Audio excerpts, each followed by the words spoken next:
Bienvenidos al nuevo episodio de Cracosia Podcast, Cracoya Podcast, un podcast especializado en hablar de cine, únicamente de cine. Yo soy Juan Manuel Branda, estoy acompañado acá a mi derecha por Manuel Mahmud. ¿Cómo andás, Manuel? Buenas, ¿todo bien? Acá a mi izquierda está Crítico y Cítrico, lo pueden encontrar así en Twitter. ¿Cómo andás, Crítico? Muy bien.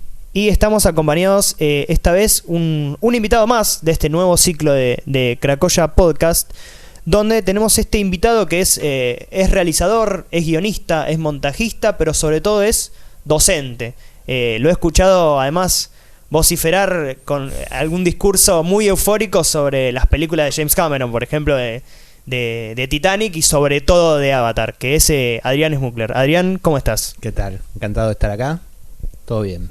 Bueno, te citamos acá para hablar de una película que a nosotros tres nos gusta mucho, nos encanta.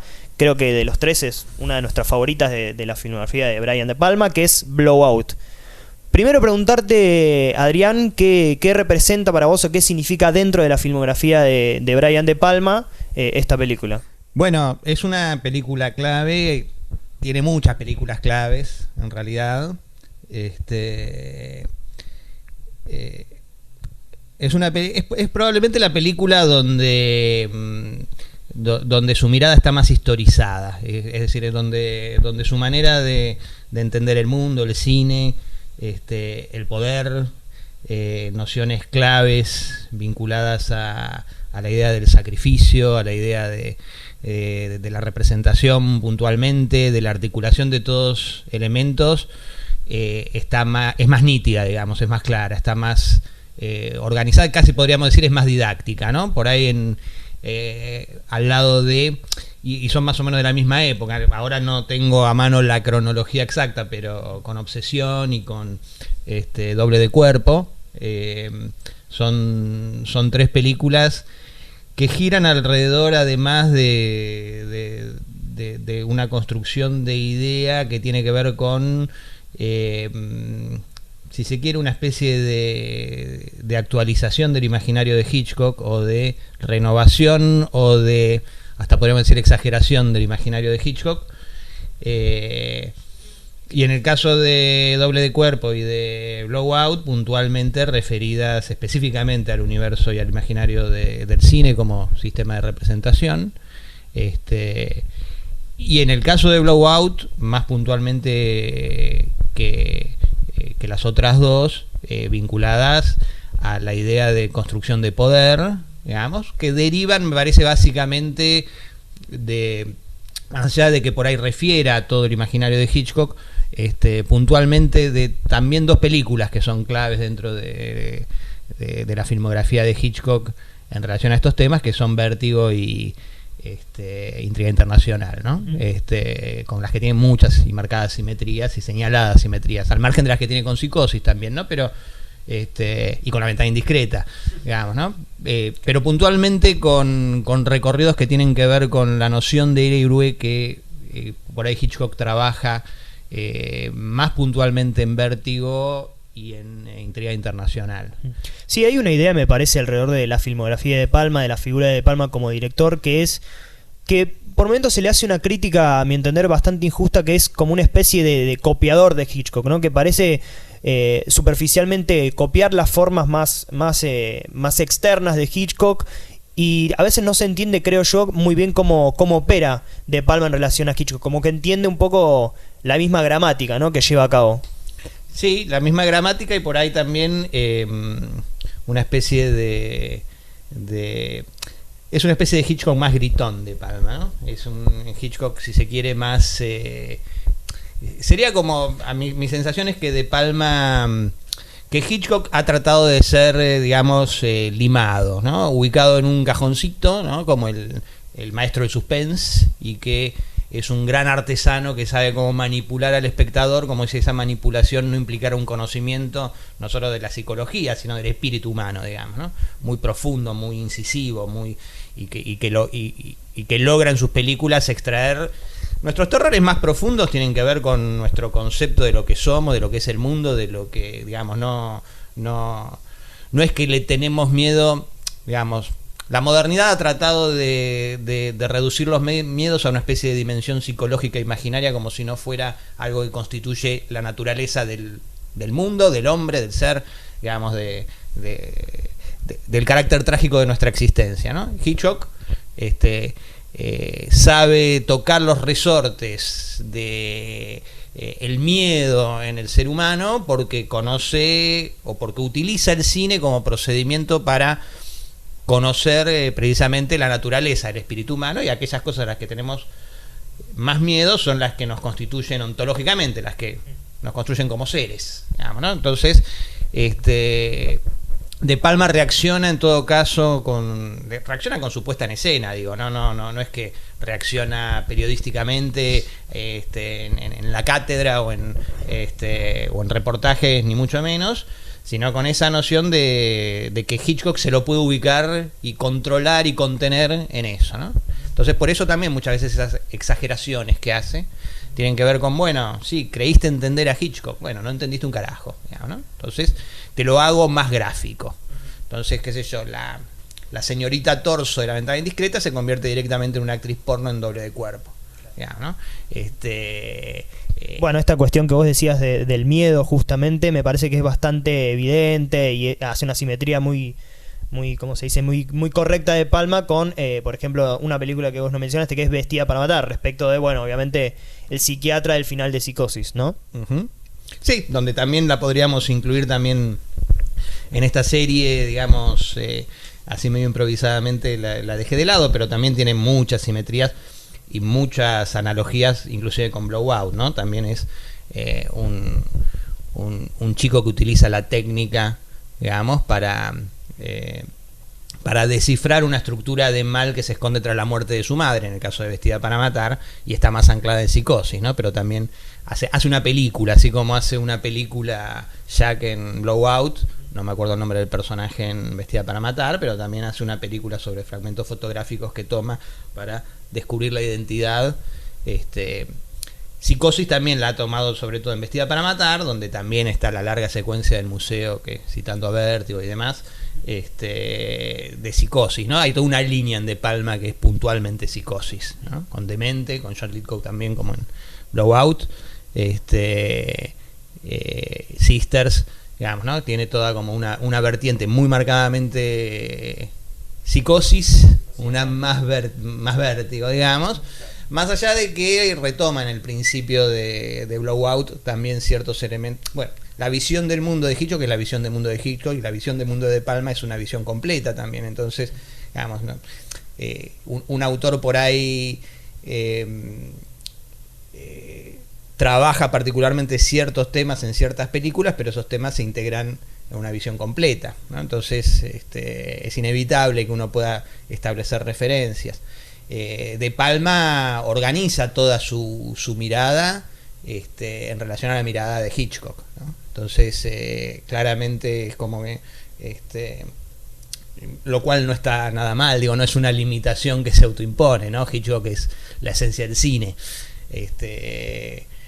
con lo cual es un acto también, un gesto de autoconciencia, digamos, ¿no? Un gesto de autoconciencia también que tiene que ver con, si se quiere, una especie de diálogo y de tensión que tiene en general el cine americano de esa época con el cine francés y toda la movida de la Nouvelle Vague, y toda la apropiación del cine americano que se hace desde Europa, ¿no? Como una especie de recuperación y reintegración, pero desde la puesta en escena, ¿no? Entonces, más allá de que la mayoría de los directores de la generación de Palma se dicen admiradores o influenciados por los directores franceses y lo son, no creo que sea un gesto solamente por la galería, digamos, sino que me parece que reconocen esa tensión de diálogo, pero la reintegran y la recuperan, inclusive ciertas desviaciones que yo creo que ellos detectan con relación a lo que puede suceder con la museificación, digamos, del cine americano,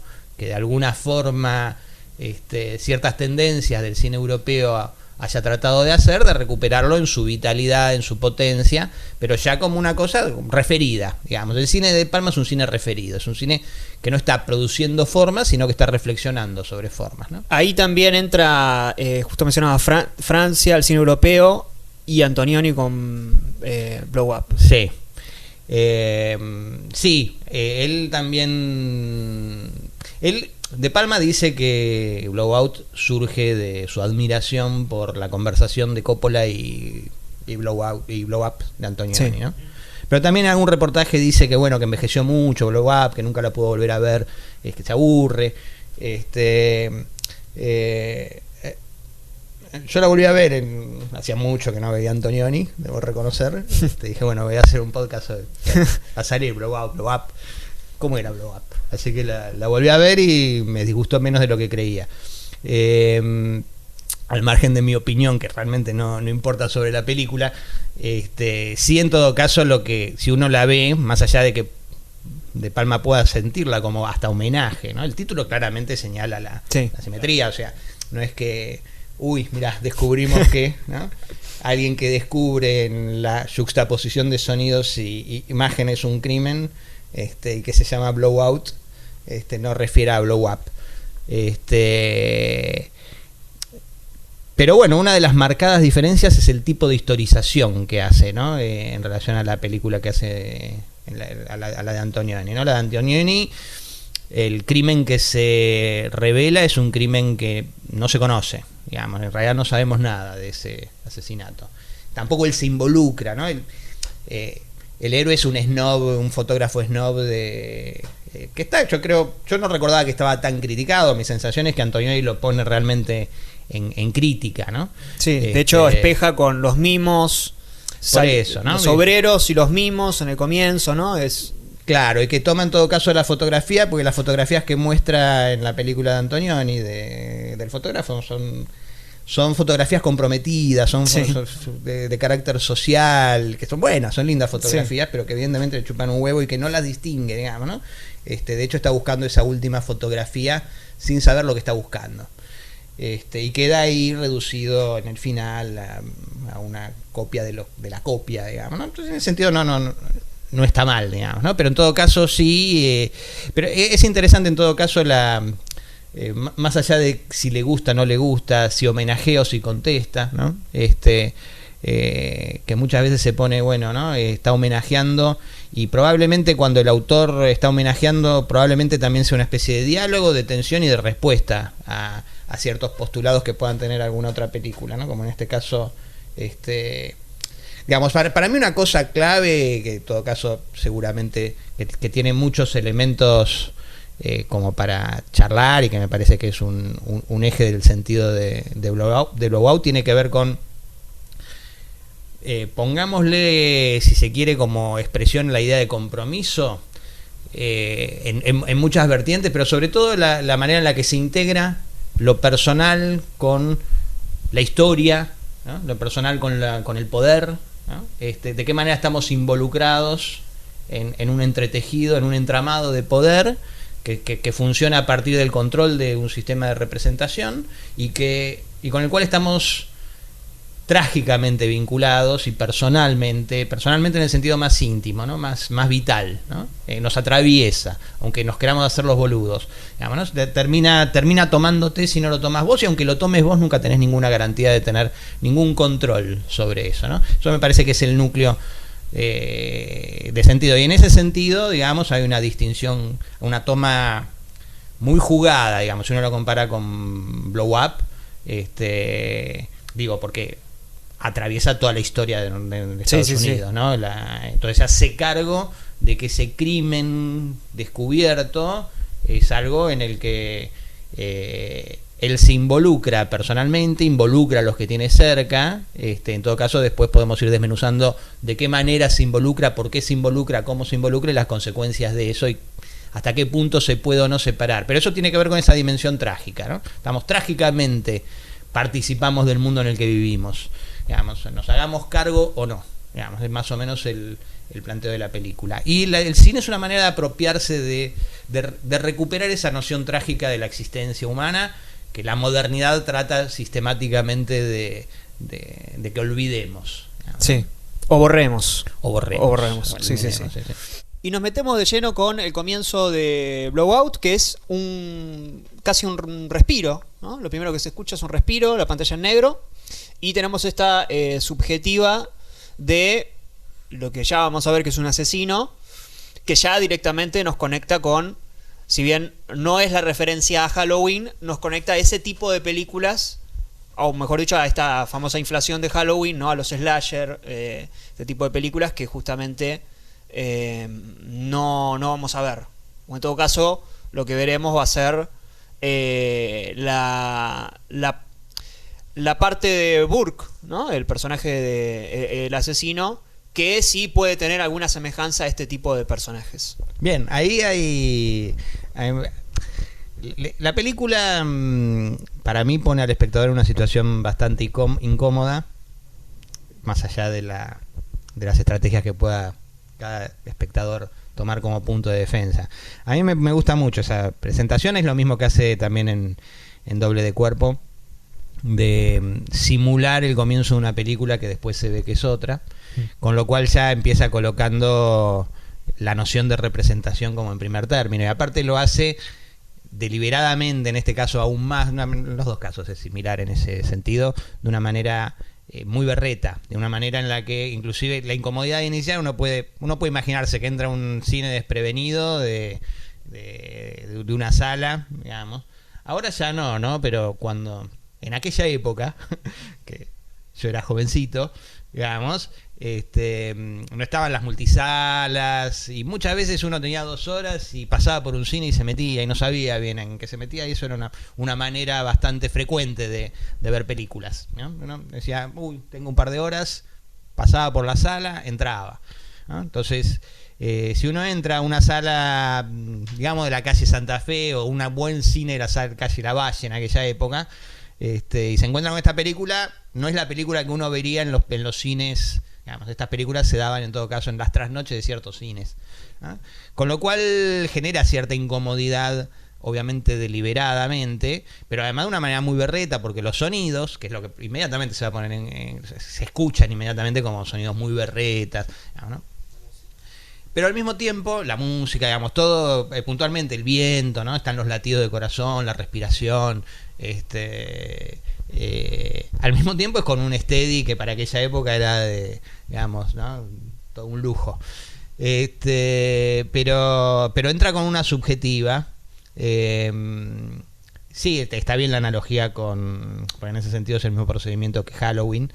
En todo caso hay como una serie de mecanismos estandarizados, inflacionarios, digamos, en los términos que Ángel Fareta plantea, y de reproducción sistemática del esquema psicosis, digamos, básicamente, que Fareta lo plantea muy bien como una estrategia de, bueno, la dureza de esto la multiplico en 500 películas más, una más mediocre que la otra, y entonces se pierde en el conjunto la potencia de sentido que pueda trabajar la película. Sin embargo, digamos, cuando uno la mira, la verdad que la construcción, bueno, es una construcción de Palma, te involucra con una digamos, cuando uno está viendo algo que ya ha sido muy analizado, y De Palma se forma parte en las universidades, con lo cual, digamos, tenía acceso a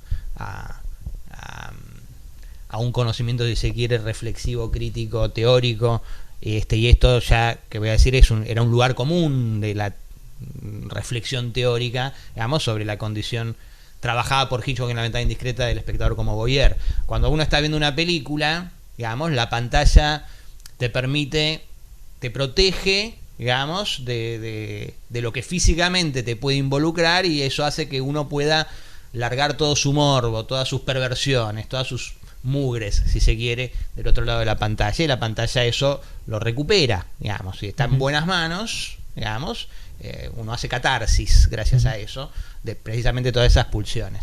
Entonces, hay una figura de un policía, digamos, o un custodio que debería estar cuidando ese lugar, que en lugar de cuidar se pone a se pone como espectador a mirar a las señoritas torsos o actrices pornos que están bailando para la ventana, para el espectador y demás. Y hay una figura que está detrás, que es la subjetiva, que es el espectador, que hay un análisis célebre de Vértigo de Robin Wood, que es un gran crítico americano, que analiza en Vértigo el comienzo, digamos. Hace una traducción, si se quiere, demasiado psicologista, pero me parece que está bien en lo esencial, ¿no? Él plantea que en Vértigo, bueno, hay una figura criminal que se escapa, un policía de uniforme que lo persigue y un policía de civil, digamos. Entonces lo traduce en términos de yo, super yo y yo, digamos, ¿no? Freudianamente. Y me parece que eso es un esquema válido, digamos, ¿no? Tenemos un policía que sería el super yo, al cual el ello, que en realidad es el que no sería el criminal, sino el que tenemos nosotros, el que estamos proyectando, liquida, ¿no? Para poder desbordar, si se quiere, nuestro morbo con relación a los objetos de deseo que se nos plantean como tales, ¿no? Como objetos de deseo, ¿no? Entonces, bueno, lo que hace, nos vamos introduciendo en ese mundo, ¿no? Entramos por la puerta, nos vamos metiendo, vamos viendo ciertos conflictos, vamos gradualmente entrando hasta llegar a, si se quiere, el núcleo de psicosis. La ducha previamente nos muestra a nosotros, reflejándonos en el espejo, con una imagen que no nos gustaría vernos, ¿no? Con lo cual también está diciendo, bueno, acá estás vos, sos vos, este es el espectador, esto es lo que estás poniendo acá, ¿no? Entonces en eso que estás poniendo, digamos, te lo corta, simultáneamente esto te lo está haciendo de una manera muy berreta, muy bizarra, muy que te va dando cuenta que yo no soy eso, que te parece que no estás controlando, pero al mismo tiempo estás mirándole las tetas a la chica, te estás metiéndote en eso, digamos. Estás teniendo ese deseo, y ese deseo es el que se pone en juego en esa actividad que se interrumpe para iniciar el proceso de construcción, ¿no? Literal, el proceso de construcción va bajando todas las cosas para que escuches solamente el grito y para que de paso, digamos, inmediatamente, por un lado te tranquilice, bueno, la película no es esta, sino sobre los que están haciendo esta película, digamos, pero al mismo tiempo te haya permitido poner sobre la materia que vas a analizar, no conscientemente, porque no es que que el espectador, llamémoslo medio, en ese momento está racionalizando esto, pero sí está haciendo esa operación de sentido, ¿no? Lo que está haciendo es volcar eso, digamos, tranquilizarse cuando ve que eso que está volcando está contenido dentro de un sistema de representación y que a partir de este momento va a ser deconstruido. Claro, me sonaba feo el viento. Me sonaba feo esto. Cierto. Mirá cómo gritó la boluda, ¿no? Claro, le estaba mirando la teta, como dice, no le estaba mirando. ¿Qué me importa el grito? ¿No? Entonces, inclusive eso lo está viendo mientras te la rebobina. Le pones que le mirás las tetas o escuchás el grito, ¿no? Te hace de palma ubicarte en eso, ¿no? ¿Qué estás haciendo? ¿No? ¿Qué parte tuya escuchaba el grito? ¿Qué parte tuya estaba haciendo eso? ¿Qué parte tuya estaba esperando que te saquen de ese lugar? ¿Y de qué manera te pueden sacar de ese lugar? No sé si más o menos se entiende, pero eso es una manera de meterte de una manera en la que te dice, metete en esta, pero al mismo tiempo inmediatamente ponete a mirar lo que estás haciendo, ¿no? Esa es la operación que en todo caso tiene que ver con lo que mencionábamos antes, me parece, de incorporar como puesta en escena, si se quiere, el análisis reflexivo, que por ahí se desarrolló como tal más, si se quiere, en Europa, ¿no? Ok, bueno, sí, Hitchcock, ¿no? Tenemos el libro de Romer y Chabrol, tenemos el libro de Truffaut, tenemos toda la novela, todo Cahiers du Cinema hablando de Hitchcock, Hawks y demás. Bueno, mira, somos nosotros, diría De Palma, ¿no? Y lo incorporamos de esta forma, es otra manera que también, bueno, hay buenos directores franceses que también lo hacen de una manera, digamos, integrándolo en la puesta en escena, ¿no? Pero de una manera totalmente integrada, que no implica que te obligue a reflexionar sobre los procedimientos, ¿no? Entonces eso como inicio, a mí me parece increíble. Bueno, da la sensación de que esto que bien vos decías, Adrián, de la deconstrucción de la película, pareciera ser que en esa primera secuencia De Palma pone todos estos elementos que decíamos al principio respecto de lo inflacionario de De Palma, digamos que más que de Palma de los directores de los que él toma, sino Hitchcock, Carpenter y tal. Digo, hay un secreto, hay una mujer desnuda, está el color rojo, está el policía, está el mirón, están como todos, bueno, la ducha de psicosis, el slasher y tal. Están todos esos elementos ahí, digamos, pero puramente como elementos superficiales, ¿no? Y ya cuando vuelve a lo que es realmente la película, hay como una idea muy, muy frontal, creo que, de Palma, de decir, bueno, esto no soy yo, sino todo lo que te voy a contar ahora es la deconstrucción de esos elementos superficiales berretas que yo te había planteado en la primera escena, ¿no? yo no haría por ahí una diferencia tan tajante, ¿no? Por lo menos por cómo lo veo yo. Yo creo que también en esas películas uno puede... Es una cuestión de cómo se maneja esa mirada. En todo caso, lo que uno puede construir, miramos ese cine de esa forma, ¿no? Y en todo caso, ese cine alimenta esa forma y uno lo puede distinguir. Pero, particularmente, Carpenter es más bien un contemporáneo de De Palma, ¿no? Entonces, y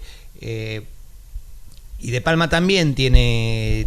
Hay algo que comparten, en todo caso, Carpenter y De Palma, es más Carpenter que De Palma, o Carpenter de una manera, si se quiere, más decidida que De Palma, de jugar directamente en el clase B, ¿no? Y yo creo que hasta uno podría decir, bueno, es también un homenaje. Digo, la construcción es muy sólida de esa secuencia. Más allá de que uno no la puede integrar en la película, y que mencionan, bueno, 5 películas en 2 años y todas son canto de sangre, sangriento, y uno puede decir, bueno, es la repetición, y estoy totalmente de acuerdo con el planteo de, bueno, es la repetición reiterada de los mismos gestos. Claro. Pero en la repetición reiterada de los mismos gestos hay algo que por ahí no se muere del todo, ¿no? Yo también, en todo caso, haría esa salvedad. Ángel Faleta es mi maestro y no tengo nada que decir absolutamente, digamos, en mella de cualquier cosa que diga Ángel, y si tengo en algún momento alguna discusión, él tiene razón, lo digo de antemano, digamos, ¿no? Eso como para aclarar. Está diciendo que te gusta Martes 13 en este momento. No la vi. Así que no, pero lo que sí digo es que sí me parece que hay en la repetición del gesto. Uno puede decir, bueno, en el sistema de la película probablemente no vi Martes 13, digamos, yo no opinaría de Martes 13 sin haberla visto, digamos, no pondría necesariamente en la bolsa cosas que no tengo vistas ni transitadas, ¿no? Entonces, a lo que voy es, sí me parece que yo lo veo más nítidamente en el principio de Doble de Cuerpo, que es muy parecido, pero también podríamos ponerlo acá, pero en Doble de Cuerpo me parece que está como más señalado, ¿no? Porque hablan del sol que se quemó y eso uno puede verlo como una idea, y hay como una cierta supervivencia que por ahí yo creo que Carpenter lo hace como sistema en sus propias maneras de hacer películas, pero dice, bueno, vamos al clase B, digamos, ¿dónde vamos a hacer? ¿En el cine mainstream? Bueno, está bien, se lo dejamos. Carpenter, aparte, deliberadamente en ciertas películas pone, bueno, eso se lo dejamos a Coppola, y lo hace con cierta ironía, cierta distancia y cierto hasta crítica, digamos, ¿no? Por puntualmente en vampiros, ¿no? Le critica a Drácula, ¿no? Bueno, los vampiros no son, ¿no? Los príncipes y qué sé yo. Como ciertos partidos que hay que jugar, y él se sitúa claramente en un cine, qué sé yo, vos en términos mainstream, las películas de Carpenter en general son medio impresentables, no se distinguirían demasiado, ¿no? Formalmente de perspectiva exterior. Entonces, yo hay un punto que para mí es clave, ¿no? Que tiene que ver con la manera en la que Jack en Blowout se construye como personaje, ¿no? Él descree, ¿no? Inclusive dice, ¿cómo haces esa mierda? Le dice el director. No, la mierda la hace vos, yo hago el sonido, ¿no? Pero el director dice, que es claramente un idiota, digamos, como está puesto, pero es un idiota que trata de hacer la cosa bien, ¿no? Que dice, no, bueno, ese es el problema, eso ya lo escuchamos 1000 veces, ¿no? Andá a hacer algo y concentrate en el grito. Pequeña indicación le da, ¿no? Vos solamente pensá en el grito, ¿no? Cosa que, por otro lado, es lo que lo va a llevar a Jack a hacerse cargo de lo que no se está haciendo cargo. Digamos, ¿no? Puede ser, digamos, el tipo que está haciendo, digamos, somos gente de cine. Si tenés que hacer un institucional para una empresa, hacelo bien. No degrades tu laburo. Si vas a hacer un trabajo práctico para la facultad, hacelo bien. Poné tu cuerpo, poné tu espíritu ahí. Si vas a hacer una película clase B, hacela bien. Buscá el sonido, ¿no? Para mí está bien eso, digamos, me parece que es la manera, digamos, me parece que por otro lado el clase B históricamente en el cine fue eso, fue una especie de formación de recursos, no solamente de cantera de recursos, de directores, de actores, de técnicos, pero sobre todo de ideas, ¿no? Entonces eso se puede conservar muchas veces. Y hay una falla ética, si se quiere, ¿no? Que tiene su causa en Jack, ¿no? Jack le chupa un huevo, mete el primer sonido que escucha, y bueno, le da una cachetada al director. No, flaco, buscá un sonido, como la gente, ¿no? O sea, hagamos la película. Está bien, después él no la va a dirigir seguramente esa película que va a hacer, ¿no?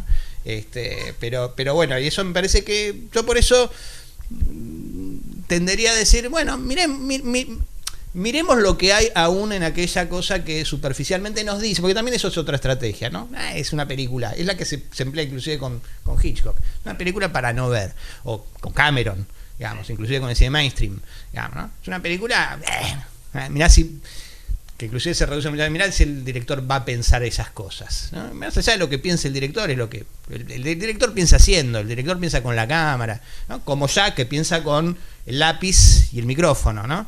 Esa traducción, digamos, del micrófono como lápiz en la medida en la que él se ocupa de reconstruir y de organizar la representación en función del recuerdo para buscar el sentido, ¿no? Cuando tomó con el micrófono y después reorganiza imaginariamente para descubrir lo que escondía, la superficie de lo que se le estaba viendo a través de un lápiz, ¿no? Sí, un lápiz con la gomita de borrar encima. Está bien, está muy bien, sí.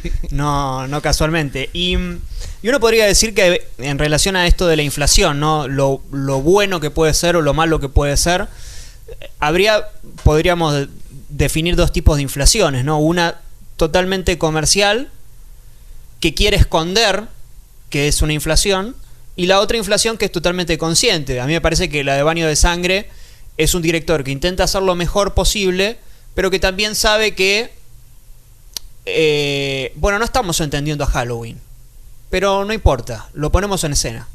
Mira. Entonces, dentro de esa inconsciencia / conciencia, el director, que puede ser un imbécil, lo lleva al conocimiento a Jack, digamos, al recomendarle, no sabe en ese momento que cuando lo va a mandar a ese lugar, lo va a llevar a, bueno, todo lo que atraviesa luego Jack, que también es necesario para curar esa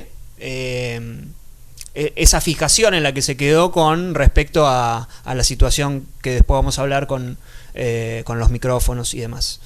Entonces hay también, si bien está relacionado o está visto como un imbécil, hay también un tipo de un director que el director lo lleva al conocimiento del protagonista, ya está diciendo algo. Exacto. Vamos. Sí, aparte de la frecuentación de cierto contacto con buenas películas, uno podría decir, bueno, finalmente algo te puede ir, claro, si tenés algo con lo que, digamos, responder, ¿no? Algo dentro tuyo que responda a eso, ¿no?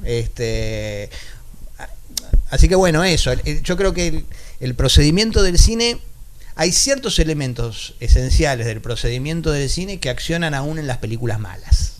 Aún en las malas películas accionan, digamos, ¿no?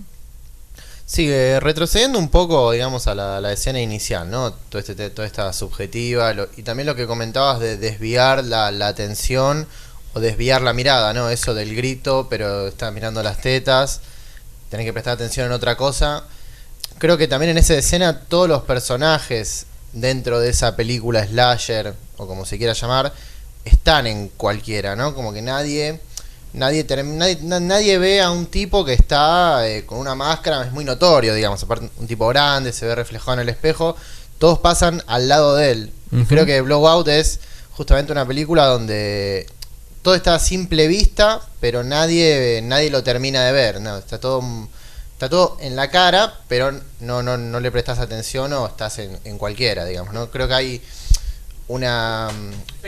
Claro, el espejo, pero además, digo, los personajes, bueno, hay dos teniendo sexo, una que le pide a las otras que bajen el volumen porque quiere estudiar, y después, bueno, la ducha que está, digamos, como en otra, y termina siendo asesinada, ¿no? Pero en todo Blowout está esa idea de, bueno, la policía tiene acá a un tipo que está matando a mujeres, y está toda esta conspiración que Jack quiere como hacer ver, y nadie le da bola, entonces es... Como que todo ese inicio representa lo que van a hacer los demás personajes en el resto de la película. Sí, que es como uno de los leitmotivs de sentido más claves de toda la filmografía de Palma, ¿no? Permanentemente, cada vez que aparecen espectadores, que suelen aparecer espectadores, ya sea como espectadores puntualmente, como en Fantasma en el Paraíso, como Ojo de Serpiente, que son literalmente espectadores, son una masa de descerebrados que tienen la tragedia delante de sus ojos y que no la ven, y que Carrie, digamos, ¿no?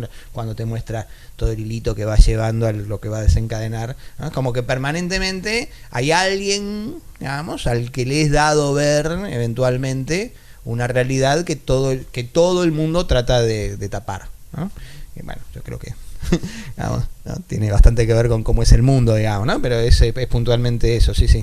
Hay también una relación, si nos ponemos un poco más finos, entre otra relación además de esta, ¿no? De que uno podría decir que Blowout es la inflación de esta película en realidad, ¿no? Porque uno termina viendo las mismas acciones, pero en la vida real, o en la vida real, en la vida sí, real, dentro de claro, la ficción, sí. El verosímil de la película.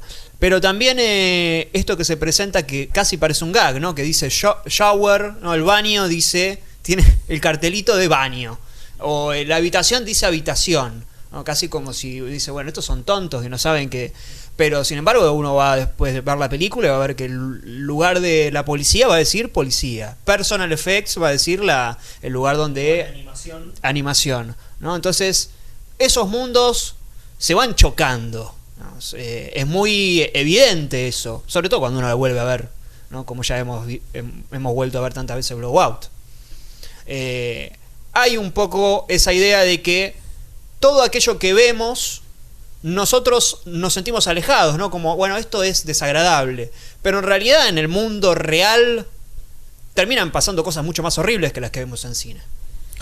Sí, vos lo decís en relación a la relación de la película que están filmando con relación al... Claro, lo que pasa en Blowout es mucho más grande que un asesino matando chicas. No, bueno, está bien. Lo que me parece que señala la película es que ese asesino matando chicas en la película que están filmando, si se quiere, es una manera gráfica de expresar lo que sucede en otro contexto. También hay una idea, digo, en el mundo real dentro de la ficción, ¿no? O sea, en lo que decíamos antes del cine de clase B, ese cine de clase B, digamos, expresa pulsiones, tensiones que están desenvueltas en el mundo, por ahí traducidas no necesariamente inclusive de esa forma, digamos. De hecho, en realidad uno puede decir, yo no sé si es más asqueroso o peor. Lo que es peor en todo caso en el mundo real es que en primer lugar el asesino, digo, estoy pensando 4 cosas al mismo tiempo y trato de ordenarlas. Hay una idea de construcción de relato, digamos, ¿no? que impera en que organiza el orden del mundo representado. El asesino Burke lo que hace es tomar un relato y ficcionalizar una serie de asesinatos para encubrir el crimen, que en realidad es un desvío de un plan organizado por el poder expresado en la figura del presidente, digamos, o del ministro, o del secretario, no sé quién es el que organiza, que dice, no tenemos nada que ver, ya te fuiste, habíamos desechado ese plan, ¿no? Y él le dice, bueno, no, se quedó, sí, lo logramos porque de todas formas no se va a presentar el gobernador.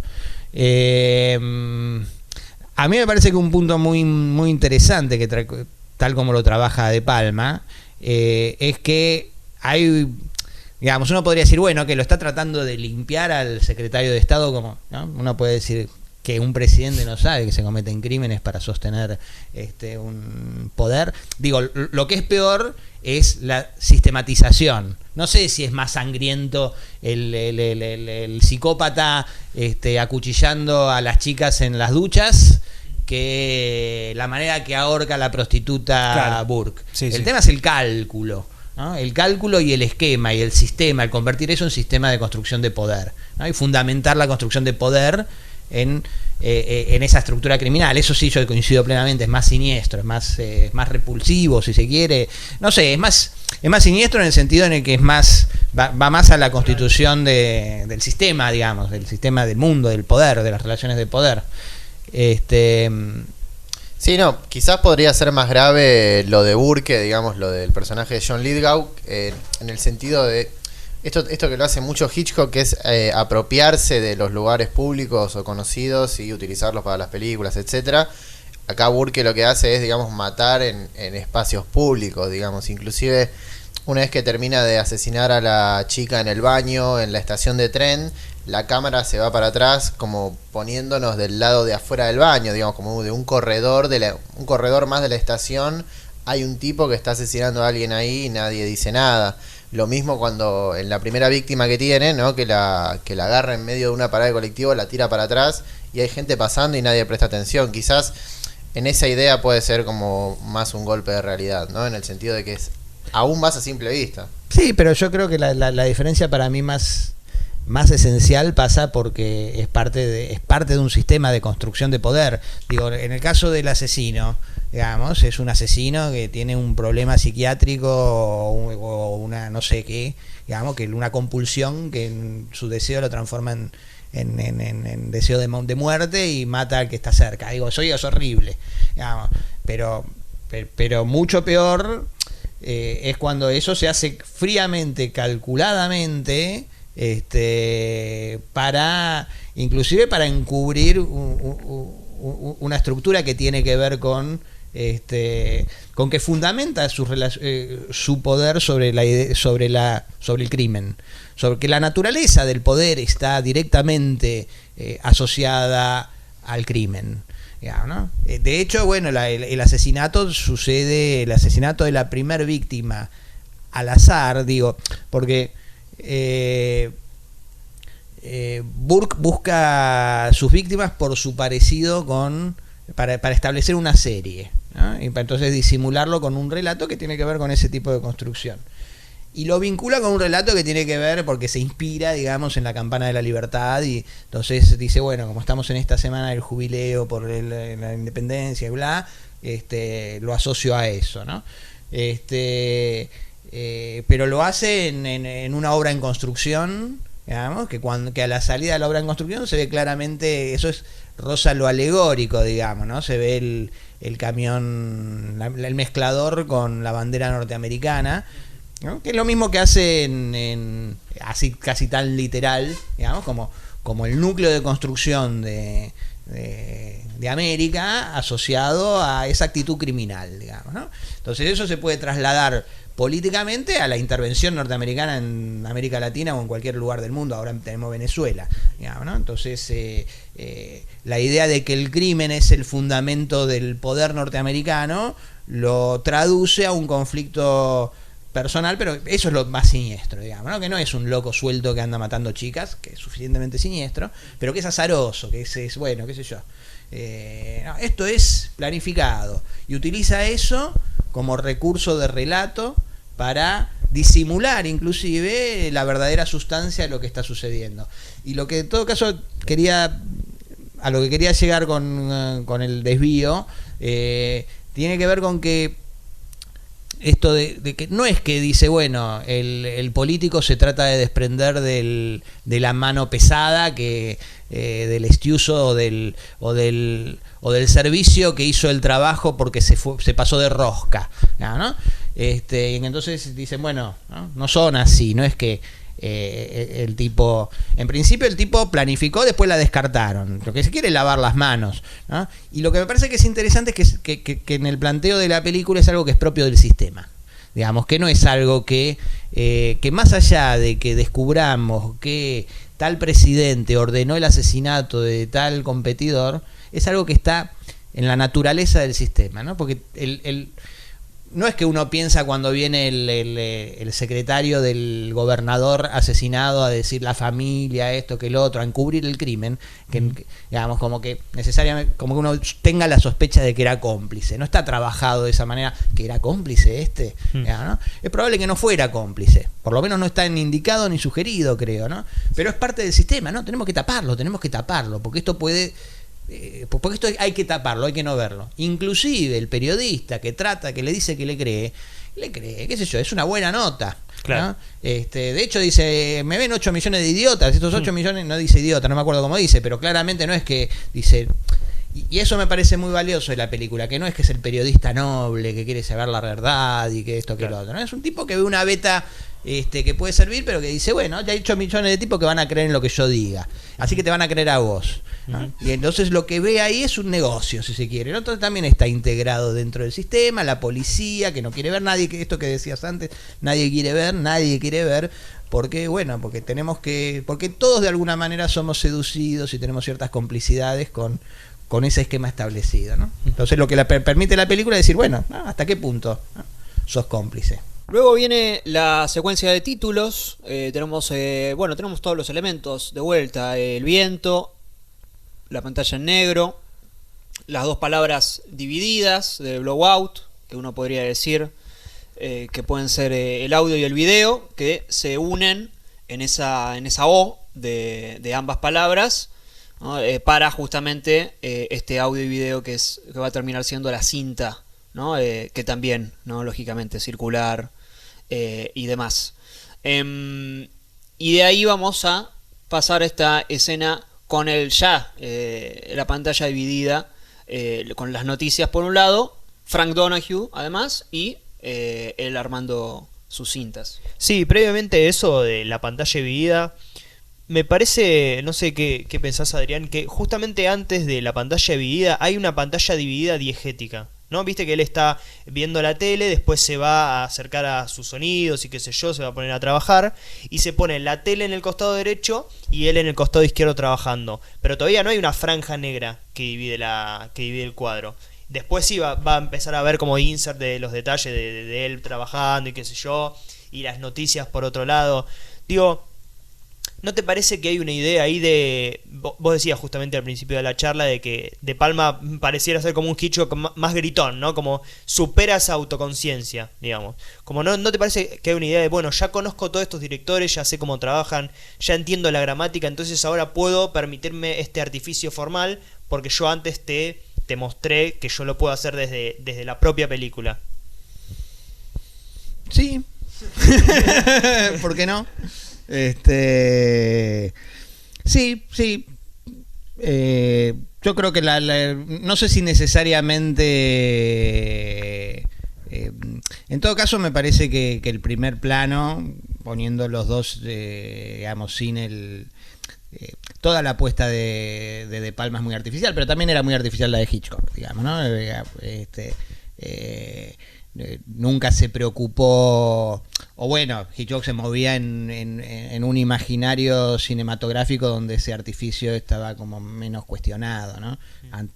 Digamos, antes de la hegemonía televisiva, digamos, que empezó a demandar en el cine como una representación más...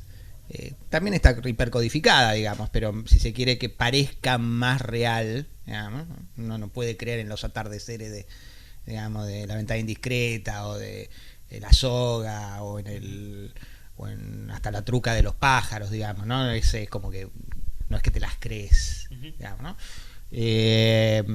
Así que sí, en todo caso ese señalamiento del artificio por ahí se percibe más en De Palma y se vuelve gesto autoconsciente. Pero no sé si necesita primero poner la televisión y el coso para enmarcarte. En todo caso, sí, por ahí ese plano es más firmemente señala, digamos, la supervivencia, la convivencia, digamos, de esos dos espacios de representación, ¿no? Y las relaciones, las correspondencias, además, ¿no? Porque hay una correspondencia, es como que si él estuviera casi sonorizando, digamos, sonorizando el crimen que va a venir después, está buscando los sonidos que por ahí le sirven para la película que le está pidiendo el otro, como repasando que tiene que salir a buscar y que no, siguiendo el guioncito de lo que tiene, pero lo que tiene puntualmente está muy marcado por De Palma en el zoom que hace sobre el gobernador juxtapuesto con el disparo, ¿no? Pero mismo están los vidrios rotos, los pasos, el corazón, digamos, ¿no? Toda la caída del cuerpo son los elementos que aparecen que van a ser retomados después cuando él dice podría haber hecho esta cosa en mi estudio, ¿no? Bueno, sí, podría haber hecho, de hecho están, ¿no? Ahí a mano, a disposición. Esta cuestión de la doble, de la split screen, da la sensación, yo había pensado un poco como que las dos parecen ser puestas en escena, ¿no? Primero, que uno que está construyendo digamos, sonidos verdaderos para crear como esa falsedad del verosímil, digamos, una verdad pero del verosímil dentro de una película. Y la otra también es una puesta en escena. Pensemos después, obviamente, de toda el desfile ese que va a haber alrededor de la independencia y la libertad, todos esos conceptos aparentemente verdaderos que, bueno, esconden esa falsedad para crear esa puesta en escena. Digo, tienen esa doble, esa dicotomía entre esas dos imágenes, ¿no? Sí, sí, exacto, digamos. El ver la construcción de esa puesta en escena es como que te prepara, si se quiere, para ver la construcción para ver lo otro como también como puesta en escena. Sí, eso está. Te los empata. Sí, sí, sí. Es, qué sé yo, si vos estás discutiendo con alguien de política o de lo que sea, digamos, en la esquina, volvés a tu casa y tenés la discusión en tu cabeza y por ahí te enervás más porque algún amigo, pariente o qué sé yo te diga algún comentario porque proyectás una discusión en la otra. Digamos, es un mecanismo psicológico que el cine explota muchísimo, digamos, ¿no? Te hace mirar la puesta en escena en algo y ya estás seteado. De hecho, el cine funciona así, digamos, ¿no? Vos vas a ver una película, vas a ver Blowout y salís y mirás la realidad política de otra forma. Digamos, trasladás, si se quiere, digamos, la construcción que deliberadamente viste como puesta en escena de una mirada sobre las cosas en una película, en una diégesis particular, digamos, la trasladás a la realidad y ves con ese esquema mental el mundo. Digamos, ¿no? Entonces, eventualmente se te revelan cosas. Digamos, ¿no? Un poco reflexionábamos antes de grabar, vamos hablando entre nosotros, un poco pensando el episodio. Acá se nos presenta la figura de Frank Donahue, este periodista, que como bien mencionabas es mucho más palpable que es un tipo que quiere ganar, digamos, está buscando otra cosa, no está buscando verdaderamente la cinta, sino algún tipo de popularidad, algún tipo de fama, algún más amarillista, más abiertamente amarillista. Y si esto no era acaso una respuesta, ya desde el physique du rôle, al personaje de Bob Woodward de Robert Redford en All the President's Men, que además se chocan, ¿no? La conspiración, el periodista, el presidente y demás. Sí, sí, me parece que se puede ver claramente de esa forma. Sí, totalmente. Podemos pasar a la escena siguiente, que es quizás la escena, o una de las escenas, porque ya después nos vamos a arrepentir y vamos a decir, no, esta es la escena, que es Jack yendo a buscar ese sonido, empezando a grabar, y lo primero que vamos a ver va a ser, bueno, él sacando las cosas y vamos a tener este puente. Ya el puente no solo es un obvio eje vertical, sino ya vamos a tener esta escena que ya es trascendental, ¿no? Además el puente tiene forma casi de un arcoíris, ¿no? Porque es el puente en el que él está y el arcoíris por arriba. Vamos a tener a los peeping toms, que incluso dicen, ¿no? La peeping tom. Y después tenemos el búho y la iguana. Esos son todos los elementos que tenemos en juego en ese momento en la escena. Además él estando en el medio del puente, o sea, clavado en el medio ahí del puente, es en forma de arcoiris. Y además el puente, como vos esto que decías de qué significa el puente para la película, también es, bueno, un recorrido de un lugar a otro. Y él está justamente en el medio en el sentido de que, bueno, está cruzando hacia lo trascendente, si lo queremos ver así un poco, ¿no? Sí. Bueno, después finalmente vamos a tener el accidente, esta cuestión del auto, del disparo. Y ¿qué podemos decir de esa secuencia, digamos? Bueno, un montón de cosas. Para empezar.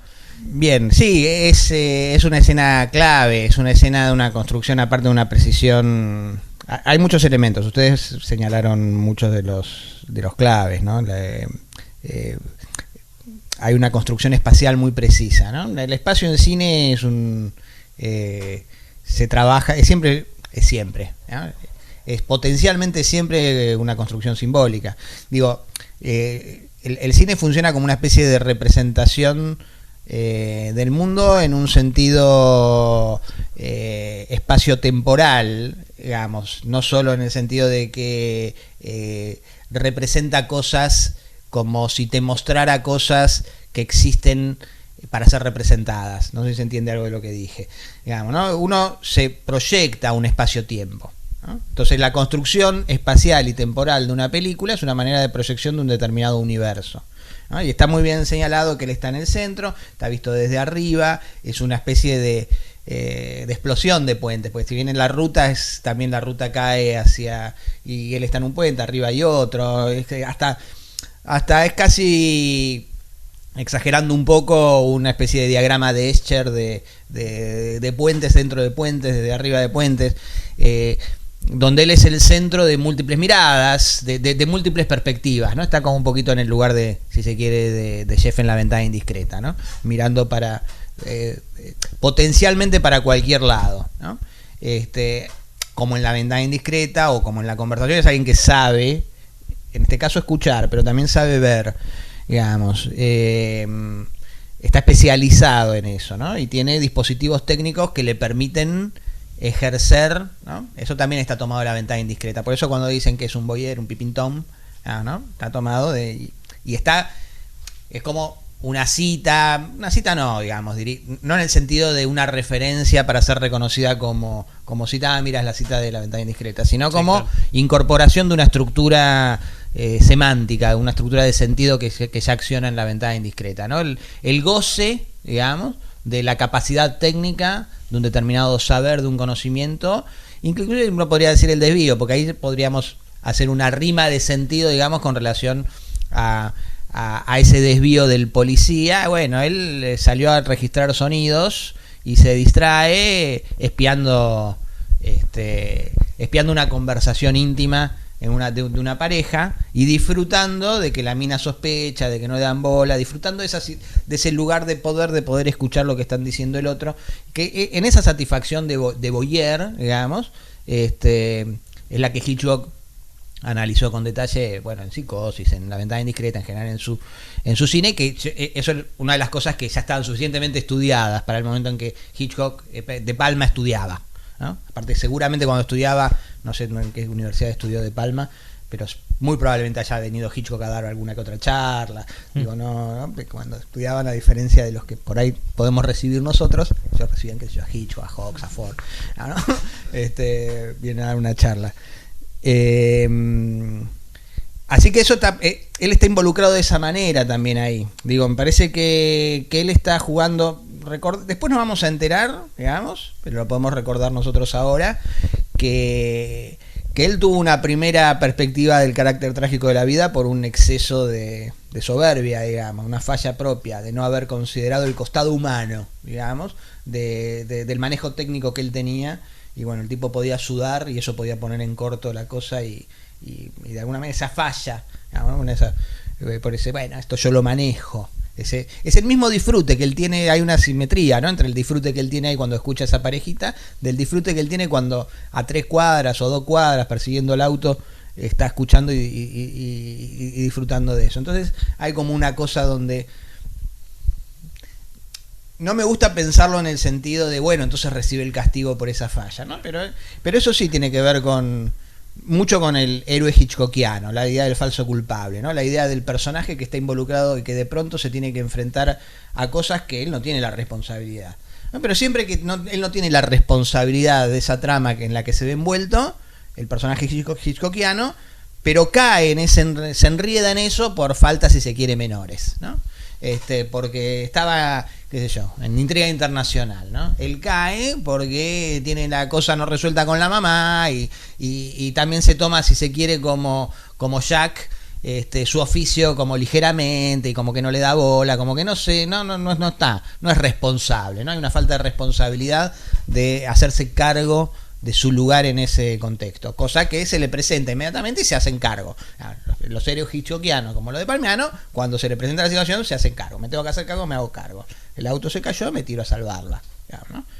Y es de casualidad. Entonces ahí sí se pone en juego esta idea de azar y destino, ¿no? Es de casualidad, pero nosotros sabemos que no es de casualidad. Entonces sabemos que no es de casualidad porque es una película, porque lo puso De Palma y De Palma decidió que él cayera ahí, y como está tan señalada la función del director, esto que decíamos del contagio, cuando vos ves un director operando en una película, pensás en la función del director, y cuando ves que van cerrando los distintos canales de audio para que escuches uno, por ahí tomás conciencia de que el sonido que inmediatamente después aparece, que está mejor trabajado, es un sonido trabajado como está el sonido trabajado en eso, y como la película que va haciendo es una película que también la tuya se va haciendo, y así como hay un sentido que él descubre en la película, podés buscar un sentido que no sea necesariamente tan visible en la película que estás trabajando. Entonces, esta idea de que él se involucra por una falla tiene que ver con el dogma católico, tiene que ver con esa visión del mundo, del pecado original, de que todos estamos hermanados, digamos, en que participamos de un ser sometido al deseo como todos los demás, y que en todo caso nos tenemos que hacer cargo de eso, digamos, ¿no? No sé si más o menos con eso. Sí, no, yo tengo una pregunta antes de pasar, digamos, al accidente como tal, ¿no? Cuando cae el auto, etcétera, después me puede decir que sí o que no, como respuesta, ¿no? Que ya hemos hablado de varias citas, ¿no? O digamos, relecturas que hace De Palma en la película, bueno, con Hitchcock o, por ejemplo, con la película de Antonioni, ¿no? Blow Up. Yo estaba pensando justamente en esta escena, ¿no? Con eso del Peeping Tom, si también no hay alguna relación con la película Peeping Tom, bueno, de Michael Powell, que está toda esa idea de, bueno, mira, salió el mismo año que Psicosis y dialogan cosas similares, pero a su vez pensaba más particularmente su relación con Blowout en el sentido de tener dos protagonistas que disfrutan eso que están haciendo. Lógicamente uno de forma más pervertida, porque el personaje de Peeping Tom es el asesino directamente, pero también tiene su estudio, reconstruye las imágenes de los asesinatos. Digo, quizás sea la versión pervertida del personaje de Travolta en Blowout, pero a su vez tienen ese disfrute que vos mencionabas, ¿no? De, bueno, Travolta disfruta escuchar a estos dos que se ríen porque los está espiando, ¿no? Sí, sin duda. Aparte, digo, inclusive muchas veces cuando un director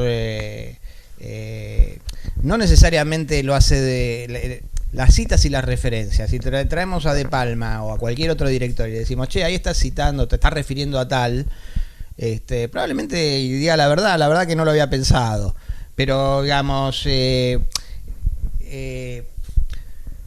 uno permanentemente está citando sin darse cuenta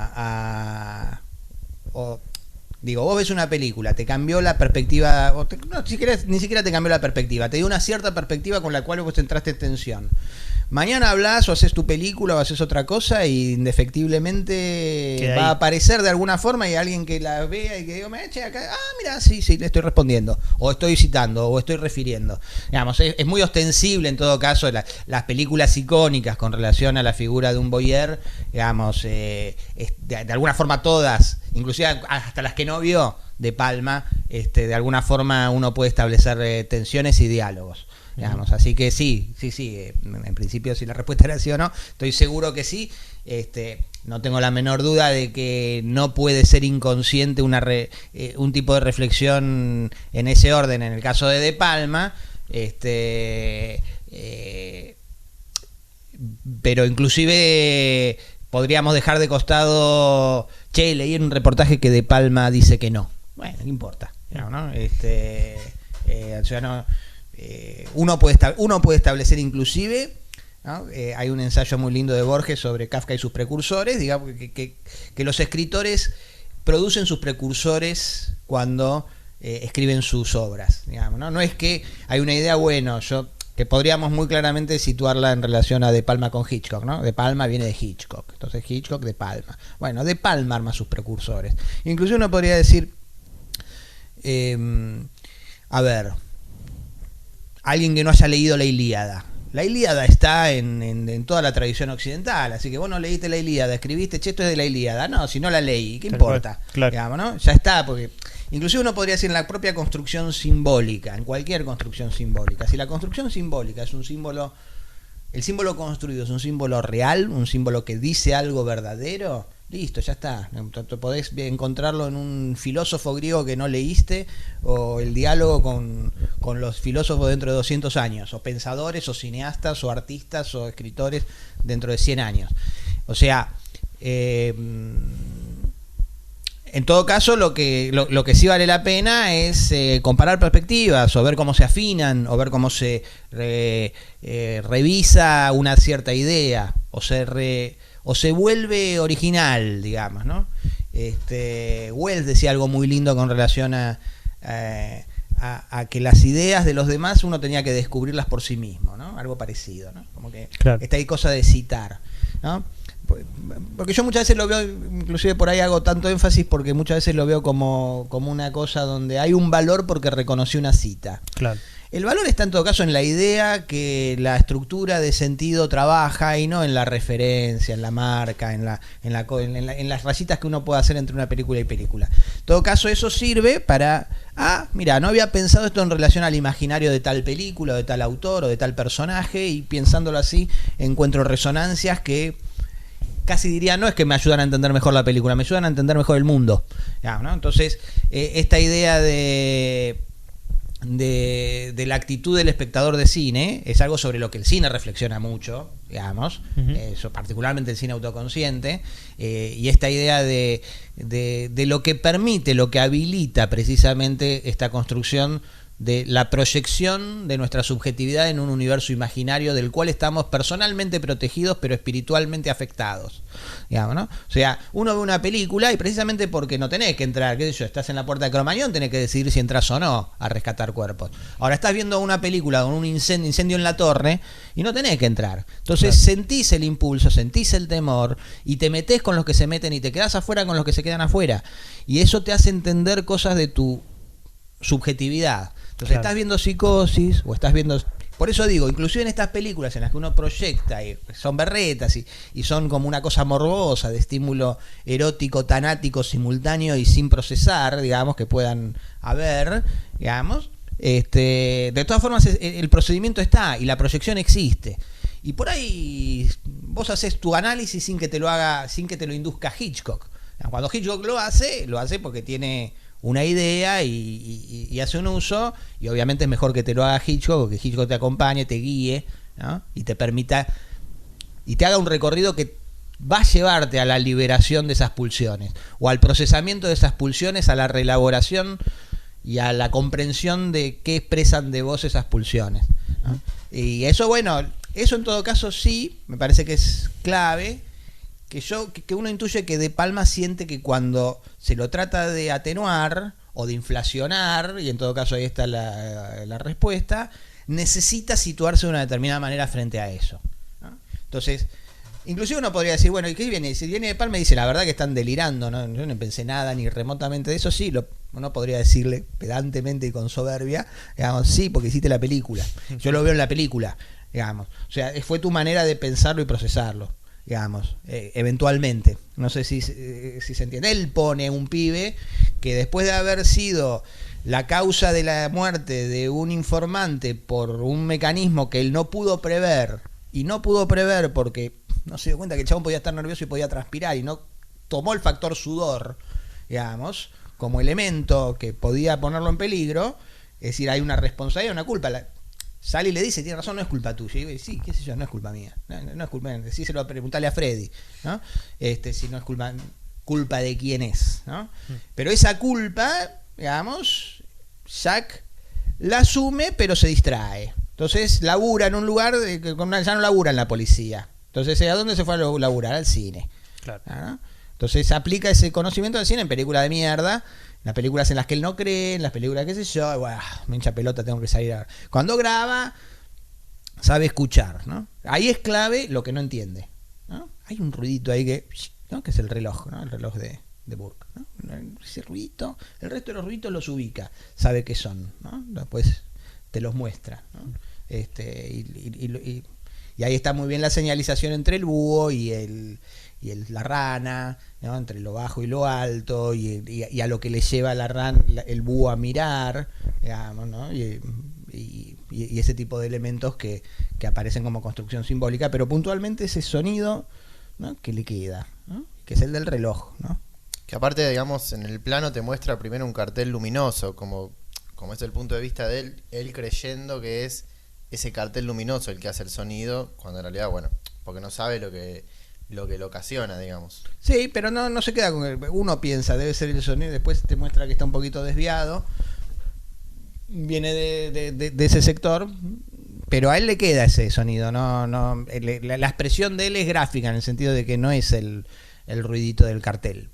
Es algo, pero ahí hay un secreto, hay algo a develar, hay algo que puedo detectar, digamos, pero que inclusive que puedo detectar y que el hecho de poder detectarlo me empuja a tratar de descifrarlo. ¿Qué es eso, no? Ya yendo al accidente en sí, el coche yéndose al agua y siguiendo un poco con este lenguaje hitchcockiano, ¿no te parece que, bueno, obviamente como que dialoga con Psicosis y con Vértigo al mismo tiempo, ¿no? Como Psicosis, el auto cayendo al agua, como en el último plano de Psicosis, y Travolta rescatando a la mujer del agua, digamos, como esa escena, obviamente, de Vértigo, ¿no? Como que dialoga con esas dos películas. Y de vuelta, como también está la importancia de la figura de la mujer, de vuelta, ¿no? Como esta especie de renacer de la mujer con el personaje rescatándola. ¿No te parece que dialoga con esas dos? Sí, claramente. Digamos, de hecho, bueno, en Vértigo, cuando él la persigue, que se besan por primera vez bueno, aquí en Madeleine, Judy, Carlota, vayamos a ver, ¿no? Y demás, le dice, bueno, cuando van ahí al mar y que él va corriendo porque ya la rescató y demás, le dice, ¿no? Yo te rescaté, ahora soy responsable por tu vida, ¿no? Eso se podría trasladar, digamos, directamente al esquema de, ¿no? Él la rescata, le devuelve la vida, ¿no? En todo caso, también hay una impostura, pero ella se está muriendo de verdad, a diferencia de Vértigo, ¿no? Y sí, está muy bien. Después lo cita de vuelta en Demente, ¿no? El hundimiento, sobre todo del auto en el pantano y el hundimiento ahí en el agua, digamos, en esta vertiente, si se quiere, a la Norman Bates, digamos, de lo que venimos hablando del voyeur y del perverso que está proyectando en el acto de mirar, digamos, lo que no tiene resuelto, digamos, ¿no? Lo que no tiene ordenado.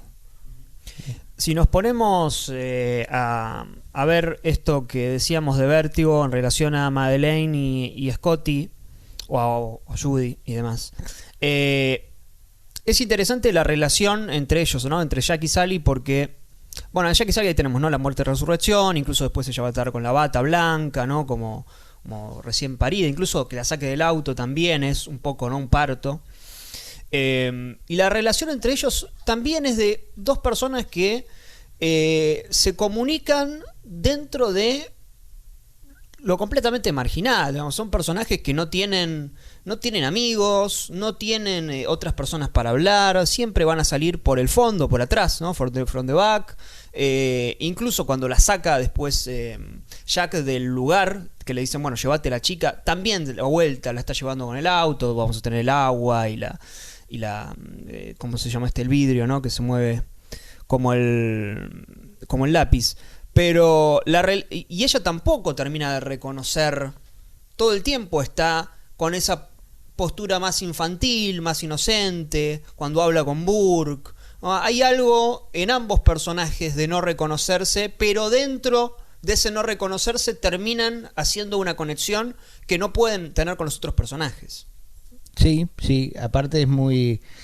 A mí me parece que es un valor muy grande de la película, el vínculo entre ellos dos, porque aparte hay una química muy linda, y claramente él digamos, ella se enamora, es muy evidente que ella se enamora, ella se queda porque le gusta a él, porque aparte lo salvó, en ese sentido es muy parecido a Judy, la describiste muy bien, es muy ingenua, es lindo, aparte por ahí hoy la harían directamente, ahí hay como un intento de rescate de que no se acuesta con los, ¿no? Como que simplemente era dar una representación de que, más allá de eso, de llevárselos a la cama a los tipos, pero es un personaje, es un tipo de rescate de un personaje que habitualmente uno tendería a despreciar, ya sea porque fuera una femme fatal maligna o una pelotuda insalvable, digo, en el mejor de los casos. Y en este caso no, hay como una ternura, hay como una credibilidad en eso, y hay y Jack tiene que hacer, esto no está ni subrayado, ni me parece que sea un elemento central, es un elemento trabajado solamente de la puesta en escena, o sea, casi diría desde la dirección de actores, y de la puesta en todo caso de cámara, valor de plano y demás, en el sentido de dónde detenés, en qué momento, de qué mirada y de qué articulación del recorrido, ¿no? Cuando ella lo está maquillando, o lo empieza como a maquillar y demás, en los momentos en los que se van enamorando, particularmente se va enamorando ella. Vamos, él en principio le parece que bueno, que es una salame o da esa impresión, pero que la necesita porque la necesita y la tiene que cuidar, ¿no? Porque me parece que esa tensión. La idea de lo trágico también tiene que ver con aquello de lo que no hay escape de algo. Y no hay escape porque hay razones para todo. Digamos, ¿no? Ella, una vez que cayó, y ella cayó vos rodaste por tu culpa, diría el tango, ¿no? Ella cayó porque bueno, tendrá sus razones, ¿no? Porque voy a cagarme de hambre toda la vida, ¿no? Y bueno, esto que digo de lo que Romero y Chabrol definieron como la intercambiabilidad de la culpa, como un gesto hitchcockiano por excelencia, ¿no? Como que todos somos culpables y la culpa va circulando, ¿no?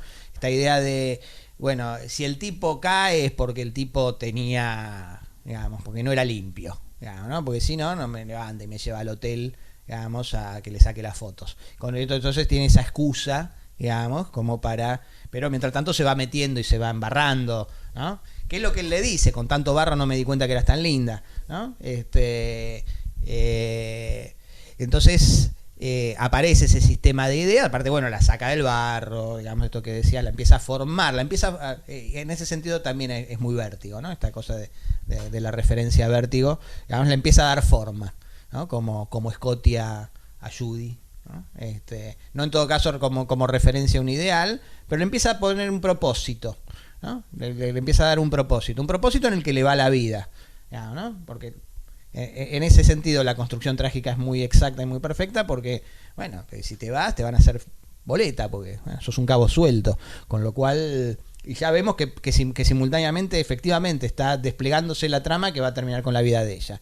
Tiene que matar un par de rubias rulosas como para establecer la serie, y que ella va a morir, digamos, él la salvó, pero ella va a morir si no se hace cargo y el sentido trágico es que de todas formas la construcción, uno podría decir, qué hijo de puta de Palma que la mete, bueno, su mirada sobre el mundo, digamos, porque no la salva al final, porque no llega medio minuto antes, digamos, el chabón, es una decisión de Palma, eso es obvio, y que bueno, se puede malinterpretar como una cosa misógina, que la mina reciba el castigo y esas pelotudeces que pueden a veces aparecer en ciertas interpretaciones, sino como este destino trágico en todo caso en el cual la ve. También es una ironía trágica, ¿no? Que él va asesinando varias rubias para poder matar a ella, es decir, va maquillando el asesinato, ¿no? Con la relación esta de que, lógicamente, ¿no? Ella está de maquillaje, que a su vez también se puede hacer esta similitud, o más bien simetría, con que él también va maquillando a ella, ¿no? Esto que decías, ¿no? Va dándole forma. Lamentablemente, bueno, llega ese final que, lamentablemente en general, ¿no? No, es uno de los finales más terribles de la historia del cine. Digamos, porque aparte precisamente por esa construcción que tiene del personaje de Sally, que se vuelve tan querible, tan perdonable, tan lindo, digamos, ¿no? Y tan donde uno desea que... Sí, y además esta idea de que ellos se conocen por accidente, en un accidente, que él está marcado por un accidente, digamos, bueno, el flashback, y que a su vez eso que comentabas de, bueno, qué lástima que llegó medio minuto tarde, que en parte se debe a un accidente que tiene cuando va con el auto, que choca, digamos, ¿no? contra la tienda esa. Uh-huh. Digamos que es... Todos accidentes que en realidad, por eso digo, está esa tensión entre azar y destino, que por un lado no son accidentes porque uno los sabe que están construidos por una diégesis que aparte es ostensible que la de Palma, pero además porque detrás de cada uno de esos accidentes uno puede encontrar una falla, uno ve la construcción. De hecho, el accidente primordial, digamos, el accidente de la muerte del gobernador, es precisamente el accidente al que tenemos que mirar con atención porque no fue un accidente, digamos, ¿no? En todo caso, accidentalmente se murió. Eso es algo que en todo caso queda medio... porque después Denis France, ¿no? el fotógrafo, le dice... finalmente cuando le confiesa que en realidad no estaba previsto que el chabón se muriera, sino que simplemente el disparo, y bueno, como ella se salvó, se podría haber salvado el otro, qué sé yo, no sé. Digamos, no es tan... Ahí hay como una, si se quiere, como una cosa medio nebulosa de la construcción del guión, pero que de todas formas de ninguna manera fue un accidente, como uno puede decir, bueno, fue un accidente, el chabón empezó a transpirar, y bueno, pero era algo que podrías haber previsto, digamos, ¿no? Y el accidente con el cual él se estrella y por el cual llega tarde tiene que ver con una falla de comprensión que está resuelto diegéticamente en la construcción del relato, digamos, por el apuro, la desesperación de unir dos o tres cables, digo, ¿no? Para darte cuenta que no, para que vamos juntos, digo, ¿no? Te tengo que cablear. Uno por ahí no se fija en eso, pero ¿por qué Frank Donaghy no quiere verme a mí si me estuvo llamando todo el tiempo y ahora te quiere ver a vos solo, digamos, ¿no? Falla de ese estilo en las películas de Palma podemos encontrar 2 millones, digamos, ¿no? Uno podría pensarlo como falla. Yo no creo que sea algo calculado deliberadamente, sino como, bueno, estoy mirando el sentido. Entonces, para concentrar en el sentido, no pierdo el tiempo con ciertas... que Hitchcock decía, ¿no? Nuestros amigos los verosimilistas, ¿no? En relación a los pájaros y la ornitóloga, que hace justo una ornitóloga en el bar de... podría haberme tomado el trabajo de hacer 3 o 4 escenas para darle verosimilitud a la presencia de la ornitóloga. Bueno, yo necesito una ornitóloga que me diga los pájaros no hacen esto. Punto, la pongo. ¿Ah? Entonces, a veces hay como cierto forzamiento, digamos, que uno puede decir, bueno, tan pelotuda tiene que parecer Sally cuando está con Burke, digamos, ¿no? Tan ingenua de, ay, ¿por qué tanta vuelta con esto? ¿Quién puede estar entre? Bueno, sí, mataron al futuro presidente, es razonable de que haya gente que por ahí te está persiguiendo, qué sé yo, ¿viste? Aparte acabas de ver, te acaban de demostrar que le pegaron un tiro al coso, que está justamente en eso, porque, ¿no? Entonces no hacía falta por ahí ponerla necesariamente ahí, salvo por cuestiones de puesta, digamos, pero sí me parece clave la idea de que, porque eso sí es algo clave en el sistema de Palma, de Hitchcock, no hay azar, digamos, hay destino, ¿no? Entonces, si mirás la cosa que es de casualidad, vas a ver la construcción que hay detrás. Finalmente tenés que entrar, es una mirada, si se quiere, paranoica, dirían algunos, pero conspiranoide, digamos. Sí, pero por eso lo interesante es que la conspiración no necesariamente me la desprendo, ¿no? Pero yo te usé a vos, ¿no? Yo como secretario a Burke, ¿no? Te usé en otros momentos. Y ahora es una fuerza que por ahí se me viene en contra, por ahí que no sé cómo controlar. Pongámosle Bin Laden, ¿no? Construido por el imperio y después, bueno, qué sé yo, hacete cargo. O no, ¿no? Tratan siempre, encuentran la manera de no hacerse cargo, ¿no? Pero que es lo que encuentra el sistema se reconfigura, ¿no? Finalmente deja colgado, ¿no? Porque después queda, no sé si anticiparme al final, pero bueno, podemos ir y el crimen, digamos, él lo mata a Burke, aparece en la televisión como que lo mató la propia víctima y que sigue el misterio alrededor del caso de la muerte del gobernador, y uno podría decir, bueno, ahí, qué sé yo, ¿no? ¿Cuál es el verosímil de eso? ¿No? Cayó la policía, él se fue, ¿no? ¿Cómo lo encontraron? Los encontraron a los 2 muertos y pensaron que lo había matado. No se mete con eso, ¿no? De hecho, creo que a nadie le hace falta, digamos, no creo que ningún espectador, y si viene algún espectador dice, bueno, no te fijes en eso, ¿no? Porque uno está... Y me parece que en todo caso es interesante pensar por qué uno no se fija en eso, por qué uno no le exige, che, ¿qué pasó? ¿Por qué no fuiste y dijiste, che, loco, acá tengo? Porque él se quedó con la copia, ¿no? Acá tengo la prueba, justamente este tipo es el que estuvo sembrando todo esto, sigamos esta pista, ¿no? ¿Por qué no se quedó con eso, ¿no? Y el espectador no se queda con eso, no se queda preguntándole, y bueno, pero al final ahí tenías la chance, está bien, se murió, pero que no se murió al pedo, no podría decir inclusive, ¿no? Aprovechá que ahí tenés toda la manera de explotar eso como elemento probatorio, porque se queda uno con la cosa, el impacto emocional, el impacto simbólico, el impacto de sentido, ¿no? Que es a donde apunta la película, no una cosa de verosímil político histórico de quién mató a Kennedy, entonces cómo está y cómo es el entramado y si la bala vino por este costado, ¿no? Eso le da muy poca bola, lo resuelve con 2 deditos en el disparo, digamos, y con una estructura que uno no entiende más allá de exactamente cuál es el vericueto de lo que podría haber hecho. Es tan cargada tan pesada la carga trágica que tiene él, digamos, que uno puede bancar ese final sin esa solución. No sé si se... Sí, los medios, digamos que los medios representados desde el comienzo y desde el final, ahí también tenemos esta simetría, pero nunca van a ver, digamos, siempre van a ver una verdad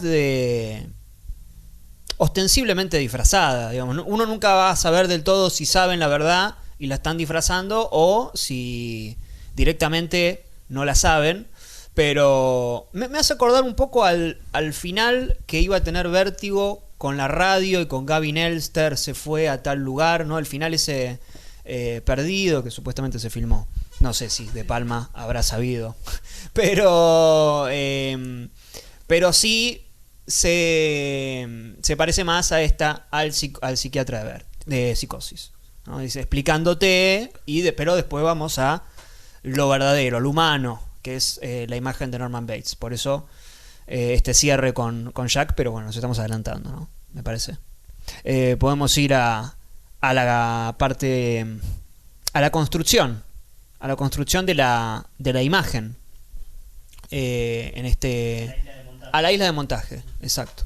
Y a toda esta idea ya quizás mucho más claramente autoconsciente, que es generar la película a partir de audio, video. Y vamos a las escenas, a toda esta secuencia de la reconstrucción, ¿no? Ya tenemos una idea muy clara, posiblemente la más autoconsciente de la película, la más evidente, ¿no? Que es esto de armar, reconstruir aquello que escuchó, primero en relación escucha y trata de recordar, que esto es clave, porque recuerda y uno ve, ¿no? Mediante divide la pantalla, ¿no? Tenemos la cara de él y demás, pero primero lo fundamental es jugar a la memoria, ¿no? Recordar aquello que uno escuchó y que vio, para después llegar a ser lo que finalmente termina siendo, que es ir reconstruyendo con la imagen, ¿no? Toda esta idea del cine, pero además de la forma política de la existencia del cine. Si uno ya nos tenemos que ir para Griffith, pero si hablamos siempre de que Griffith utiliza a la máquina para responder, digamos, utiliza lo que el aparato que él veía como algo malo para algo bueno, digamos, para decir algo, para proponer algo, para tratar de resolver algo. Bueno, hay toda una idea del cine ahí ya que es fundamental y que además se aplica a toda la filmografía de De Palma, o a cómo De Palma ve el cine, o el cine, no solo el cine en sí, sino su cine también. Bueno, ahí hay distintos elementos que probablemente yo como para tratar de focalizar nomás. Sí. Hacía la analogía de, bueno, tranquilamente uno podría decir que está viendo la historia del cine acá, digamos, está viendo la creación está bien. del cine. Sí. Salvando la diferencia, ¿no? Pero no, está bien, está puesto el cine como una actividad. Urgencia. Sí. Iba a decir como una actividad artesanal, ¿no? Como claro, como algo en lo que se mete mano, digamos, ¿no? En algún momento mencionábamos lo de la analogía entre el micrófono y el lápiz, digamos, y vos señalabas lo de lo que estaba con la gomita, que está muy bien, y ahora mencionabas la reconstrucción a través de la memoria. Digamos, antes de reconstruir la imagen y el sonido técnicamente con el registro, digamos, hace un procesamiento imaginario, digamos, ¿no? Que está puesto a partir de, digamos, la memoria es clave en la construcción de cualquier idea. Hay una relación entre memoria y sentido estrecha, directa. Inclusive hay una memoria inmediata. Lo que de esta conversación nos vamos recordando es aquellas cosas, ya ahí la memoria está interviniendo sobre lo que ahora estamos viviendo, digamos, organizando el sentido. Y las cosas que recordamos son aquellas cosas que se ordenan en términos de sentido. O sea, cuando él vuelve al motel y se pone a escuchar y con el lápiz reconstruye espacialmente, digamos, hace este proceso que decíamos antes con relación a la construcción simbólica del espacio. Se tiene que ordenar el espacio como espacio imaginario proyectado en su cabeza para tratar de localizar, ¿no? Entonces ahí detecta esto que mencionábamos, ¿no? Que para mí es tan importante porque es el reloj, ¿no? Hay entre los sonidos que él va recopilando al principio hay unos sonidos de reloj. La idea del reloj es un mecanismo que organiza y controla la duración, que organiza y controla el tiempo, y que en muchos casos se puede utilizar como especie de construcción simbólica alrededor de la noción de destino, digamos. Nocturno en las horas de su manantial eterno, que es el mañana, no me acuerdo la frase de Unamuno que cita Borges. Nocturno, el río de las horas fluye desde su manantial interno, que es, más o menos. La memoria, sí. Exacto. La memoria que no ayuda. Sí. Mi memoria nunca fue buena, por eso pienso mucho en la memoria. Digamos, o sea, la idea de que el tiempo es una marca. Entonces hay un doble mecanismo ahí, porque hay una duración, es el 4 de julio, que es una fecha icónica, aparte dentro de... o sea, esta historia del cine uno la puede pensar también en relación a la historia de América, de Estados Unidos, de América. Claro. Digamos, ¿no? Esta utilización icónica, que vuelta cliché, vuelta pura exterioridad, ¿no? Aparte Filadelfia es como una ciudad clave en la historia de Estados Unidos, el hogar de Franklin. Yo no conozco tanto de la historia norteamericana, pero ahí se declaró la independencia, y está la campana de la libertad, que es también un ícono de cuando se dejó de escuchar, y esto que, o sea, está permanentemente refiriendo, por eso decía al principio que es una de las películas más historizadas, digamos, es la película en la que se hace cargo, digamos, de esta conversión de la historia norteamericana en pura representación vacía, en puro cliché. Mientras, digamos, es muy claro él, que es el soporte, si se quiere, de cierta memoria heroica de una función vinculada a la construcción de poder, enfrentando y llevándose puesta toda la marcha de representación del 4 de julio, y él ahí, digamos, solamente no cae gruesamente en la alegoría por toda la construcción que está detrás, con ella gritando con la bandera yanqui, él en la imagen de la piedad, con su cuerpo muerto y los fuegos artificiales que están señaladamente marcados desde el principio, ¿no? Entonces y que el propio gobernador dice que va a ir a verlos. Entonces hay toda una confluencia que tiene que ver con ese recorrido. Pero entonces está esta idea de construcción a través de la memoria, del recuerdo inmediato, prácticamente inmediato, de una construcción de sentido donde ya está el punto oscuro, donde él se queda pensando que era ese ruidito. Y ese ruidito es justamente el reloj, que tiene un doble mecanismo, ¿no? Tiene el mecanismo que es un reloj, pero aparte es un circulito como el de Blowout, digamos, o como esta cosa circular que tiene, con el cual él ahorca a las personas, ¿no? Y estoy vinculándolo con alguna cosa que quedó flotando por ahí que dijimos, ya no sé si fuera o delante del micrófono, pero con esto que termina, decíamos medio minuto antes. ¿Por qué no llegó medio minuto antes? Digamos, justamente una dimensión, si llegaba, no digamos medio, pero 5, y hay una construcción rara porque se hizo de noche, él está circulando de día, hay una cosa muy enrarecida ahí temporalmente. Él arrasa desesperado para tratar de llegar y termina chocando contra una vidriera que dice libertad o muerte, digamos, y produciendo que se ahorque un patriota, supongo, una representación de un patriota durante la época de la colonia, imagino, la verdad que no ahorcado de una manera análoga a la que murió ahorcado su Freddy Corso, digamos, por su responsabilidad, por su culpa, y él quedado encerrado en un auto como quedó Sally, digamos, de lo que le empiezan a golpear, de una manera bastante análoga, resumiendo en esa construcción estos distintos aspectos de la noción de memoria, ¿no? Digamos, la que tiene que ver con... La memoria también es, si se quiere, el órgano espiritual con el cual nos apropiamos del tiempo. Digamos, ¿no? Yo tengo 52 años y puedo tener una perspectiva de cuánto me puede quedar de vida en función de la memoria que tengo de los 52 años que viví, por decirlo de alguna manera, ¿no? Es decir, la memoria de uno, digamos, es lo que te constituye como persona. Entonces, el sentido se encuentra básicamente atado y organizado a través de la memoria en una idea de relato. Entonces, ese es el relato que él empieza a armarse y como relato proyecta imaginariamente algo que no vio, que es el disparo. Pero nosotros lo vemos como proyección imaginaria. De hecho, vemos todos los cositos que fue viendo desde otros puntos de vista que los que vimos. Entonces, distingue el punto de vista nuestro de lo que él se fue representando. Y claramente cuando él se está imaginando y nosotros vemos la proyección de su imaginario, lo cual implica también una idea de construcción de puesta en escena, ¿no? Yo como director, ¿no?, ofrezco un mundo imaginario que vos te representás como imagen, digamos, de un universo que se te postula como representación de algo real que en realidad en ningún momento fue real, ¿no? Pero que hay una idea y hay un sentido que está organizando y dándole consistencia a ese universo creado, ¿no?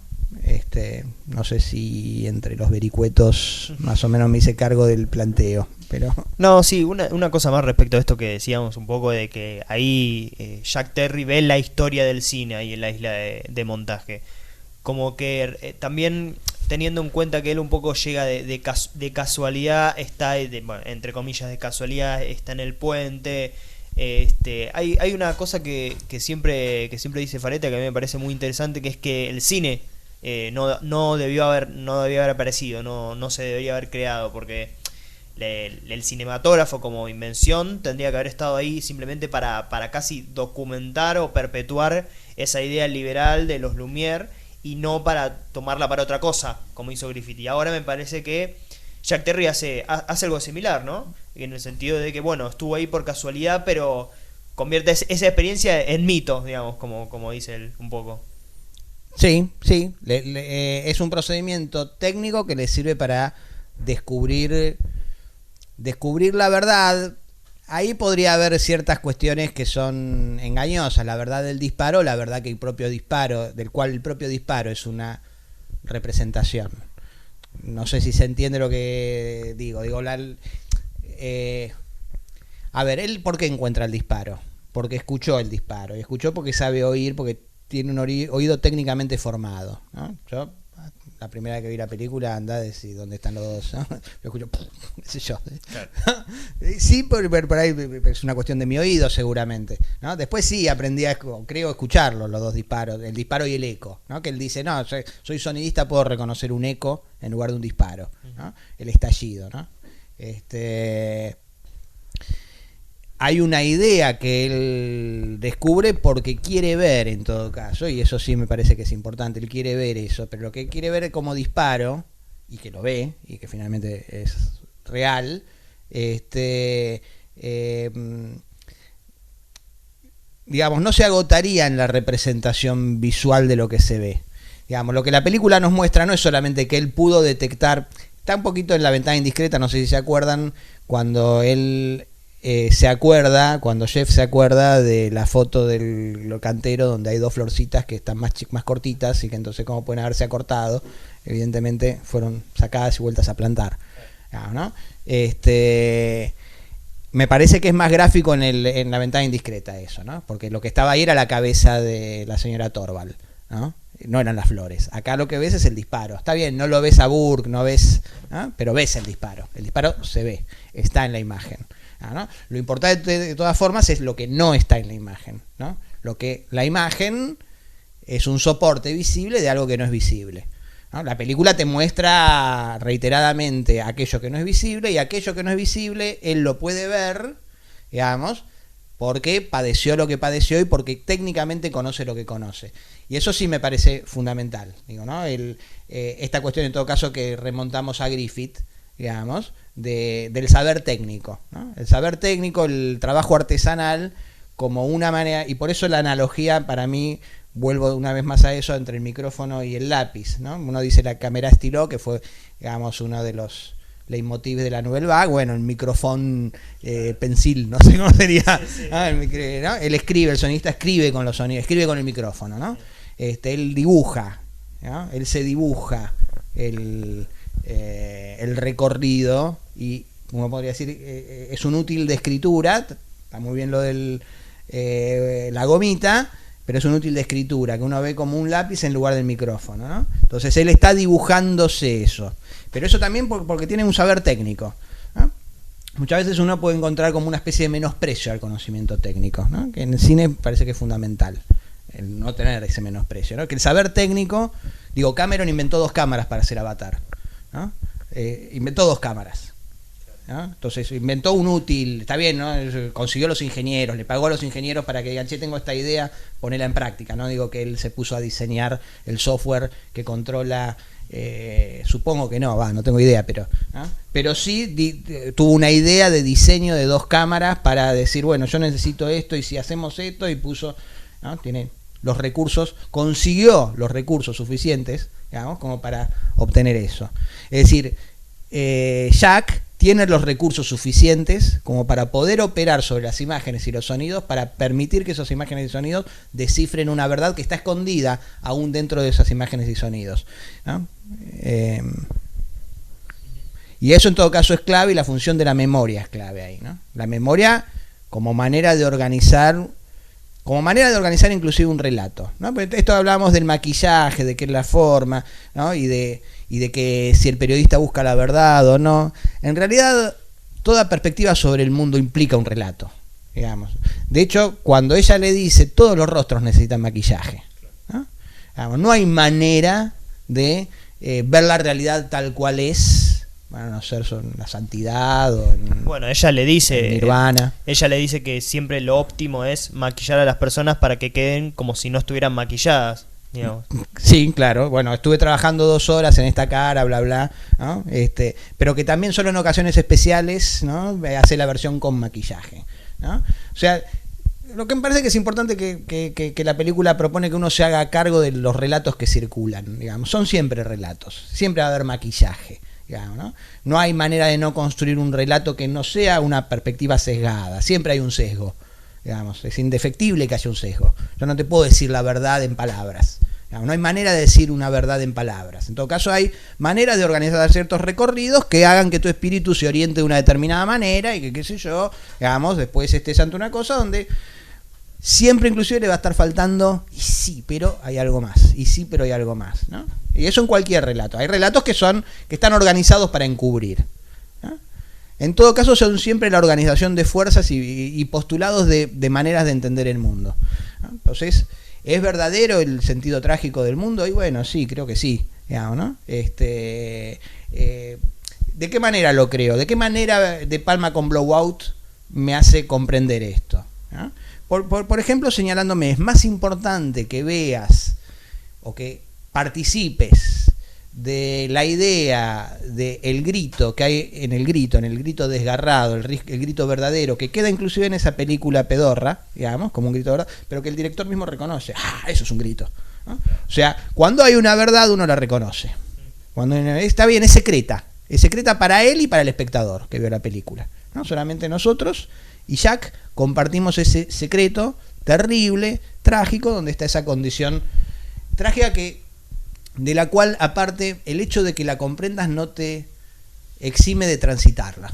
Lamentablemente, digamos, todos vamos a morir, todos estamos sometidos a que salís a la calle y te cruzás con el destino, en la forma de lo que sea, y después, bueno, te tenés que hacer cargo de las ideas que pones en juego, te tenés que hacer cargo, y si no te querés hacer cargo, igual te vas a hacer cargo, y si no las pones en juego, a lo mejor igual te vienen te pegan en la nuca sin que te des cuenta, porque qué sé yo, la gente que estaba en la Torre Gemela, que tenían que ver con, ¿no? Pero de pronto a las 8 de la mañana te cae un avión. No sabe lo que te puede pasar, ¿no? Entonces el destino te va a poner frente a la encrucijada en la que se te revela esa característica del mundo, ¿no? Yo creo que en todo caso el cine permite que uno esté más, por lo menos más preparado. Sí, es mejor saberlo, ¿no? Es mejor, sí, yo creo que sí, ¿no? Yo creo que, qué sé yo, ¿no? Así son las cosas, y sí, porque aparte uno se puede tratar de generar ciertas estrategias frente a eso en la medida en la que sea capaz de reconocerlo. Ya ser capaz de reconocerlo es algo que no es poca cosa, ¿no? Bueno, creo que el final, la decisión, principalmente la decisión de él de poner el grito de Sally, porque uno puede decir, digo, totalmente descomprometido, sí, bueno, este tipo está loco, ¿cómo va a poner el grito? Pero en realidad, si estamos hablando de que hay ficción en la vida, en este caso va a haber vida, si bien está muerta ya, está inmortalizando ese grito, ¿no? Ese grito lo va... por un lado, lo está haciendo público un secreto, ¿no? Algo que solamente él no le puede decir a nadie, de esa forma se lo está pudiendo decir a un montón de personas, a más de 8 millones de personas, que era lo que había dicho Frank. Bueno, no sé cuánta gente verá esa película. Esperemos, supongo que más, pero... y también esta idea de, bueno, lo que decíamos, inmortalizarlo, digamos, dejarla ahí. Si uno piensa que una película vive cada vez que le damos play, a pesar de que los actores estén muertos, bueno, en este caso hay un poco más de vida que en esas películas donde los actores ya están muertos, ¿no? Porque ya tenemos algo directamente relacionado con algo palpable, un hecho, algo que sucedió, digo, independientemente de la visión o de, bueno, quién tuvo la culpa o qué. Digamos, ese grito es verdadero, es real, digamos, no está trucado dentro de todas las demás trucos. Pero bueno, igual es una pregunta que muchos se hacen. ¿Por qué? Y me parece que no hace falta cerrarla. Me parece que las mejores preguntas que nos hacen las películas son las preguntas que quedan abiertas. Parece que muchas veces hay como una tendencia a sacarse. Uno podría inclusive decir, bueno, es una manera a veces de sacarte de encima la película, cerrarla con un concepto, con un dictamen. Es esto. Déjalo, ¿no? Deja de hacerte esa pregunta. En todo caso, uno puede decir, bueno, hizo bien, hizo mal, no sé, está eso. Inclusive me parece que en lo que decís hay algo que para mí me parece muy, muy bueno, muy importante subrayar de la construcción simbólica, ¿no? El símbolo se mantiene vivo aún cuando es transferido, no necesariamente con conciencia de lo que se transfiere. Entonces hay una idea ahí. Está bien, él sabe que es ese grito.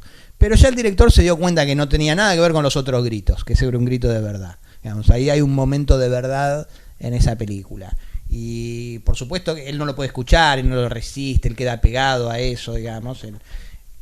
Habría que ver hasta que él queda como Scotty en Vértigo, digamos, ¿no? En todo caso, él queda suspendido en esa cosa y pegado a esa cosa, y habrá que ver si... ¿no? El Evangelio dice: dejad que los muertos entierren a sus muertos, ¿no? Hay que ver si él, porque él tiene una responsabilidad, una culpa y una carga de la cual no, supongo que poner el grito no es una catarsis suficiente, digamos, pero en todo caso me parece que eso es algo que es central y me parece que mejora si no lo cerramos, si no cerramos el debate, si lo dejamos abierto. Mejora en el sentido de, sí, te vas a tener que hacer cargo. Uy, pero yo ya entendí todo, ya me di cuenta cómo funciona el poder, cómo funciona todo esto. Y bueno, pero después hay que poner el cuerpo.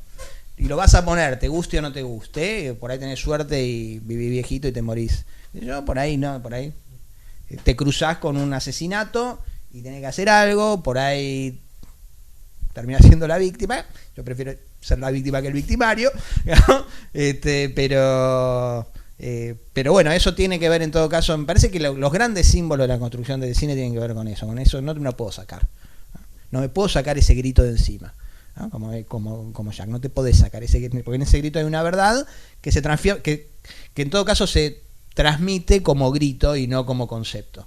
La virtud del símbolo es transmitirse como forma, digamos, y no como el concepto cierra el sentido. Sí. ¿No? Y el sentido es algo que se abre, ¿no? Y que se abre y de lo que, bueno, lo tenés que encarnar, digamos, ¿no? Tenés que sentir que ese grito desgarrado de una víctima que tiene que ver con un lugar al cual vos la llevaste, ¿no? Y que no pudiste llegar que no podía llegar de todas formas, que finalmente no podía llegar. Esa construcción de esa imposibilidad, para mí la película que lo tiene un modo más perfecto es Vértigo. Porque si uno dice, bueno, y si no salía la monja, o si no se asustaba, o si la agarraba a tiempo, ¿cómo podía ser, digamos, un vínculo entre Scotty y Judy? ¿No? Iban a tener hijos, que iban a casar, digamos, ¿qué onda? Iban a tener a cuidar las plantitas, ¿no? ¿Te acordás cómo nos conocimos? ¿No? Digamos, era una imposibilidad plena, digamos, de ese vínculo. Inclusive uno podría decir, bueno, la monja salva de ese vínculo, ¿no? Entonces, en ese sentido, lo trágico de ese contacto, ¿cómo se puede curar Judy de lo que hizo? Digamos, ¿no? El asesinato de Madeleine. ¿Cómo se pueden curar ellos de que nos conocimos así? Digamos, ¿no? Yo me enamoré de alguien que no era vos y ¿no? Como ese paquete no se puede desentrañar. Y ahí es donde aparece la condición trágica de la existencia humana. No se puede desentrañar. ¿No? Es indesentrañable. Sí, casi como algo irónico en el final, ¿no? Con el sudor, digamos, si uno lo relaciona con Bien. el sudor, ¿no?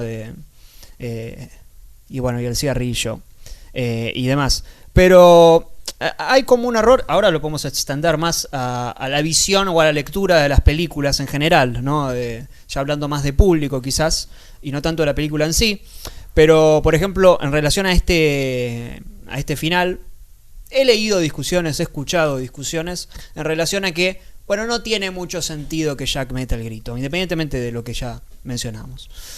Como es un error de Palma, ¿no? Como una falta que en lugar de notar eso, que ya se está notando en realidad, en lugar de preguntar ¿por qué eso está ahí? Que lo explica muy bien Ángel con el tema de Titanic y el carpintero, ¿no? En lugar de, ya está, vimos el hipotético error o el hipotético o aquello que el autor nos deja para tratar de buscar el sentido o para tratar de buscar, bueno, de qué estoy hablando, lo estoy encerrando acá en este aparente error o en esta... Y noto en general, ¿no? Que hay como una... vagancia a buscar eso, ¿no? Que hay una facilidad en buscar el error, en buscarle la falla al genio, en lugar de no, el genio te está diciendo, te está dando la pista y no la estás viendo, ¿no? Un poco pasa con Blowout. Sí, pasa con todo, pasa con el mundo, digamos, lo tenés ante los ojos, boludo, miralo. Y sí, bueno, es una manera de no querer ver. Yo lo digo muchas veces con Avatar en las clases, pues yo fui a verla muchas veces al cine, y había mucha gente que la odiaba, ¿no? Y yo decía, yo iba a la, bueno, no importa tanto lo anecdótico, pero en general iba a la noche y salía tarde, iba en la semana, justo la dieron en vacaciones, así que tenía la posibilidad de ir varias veces.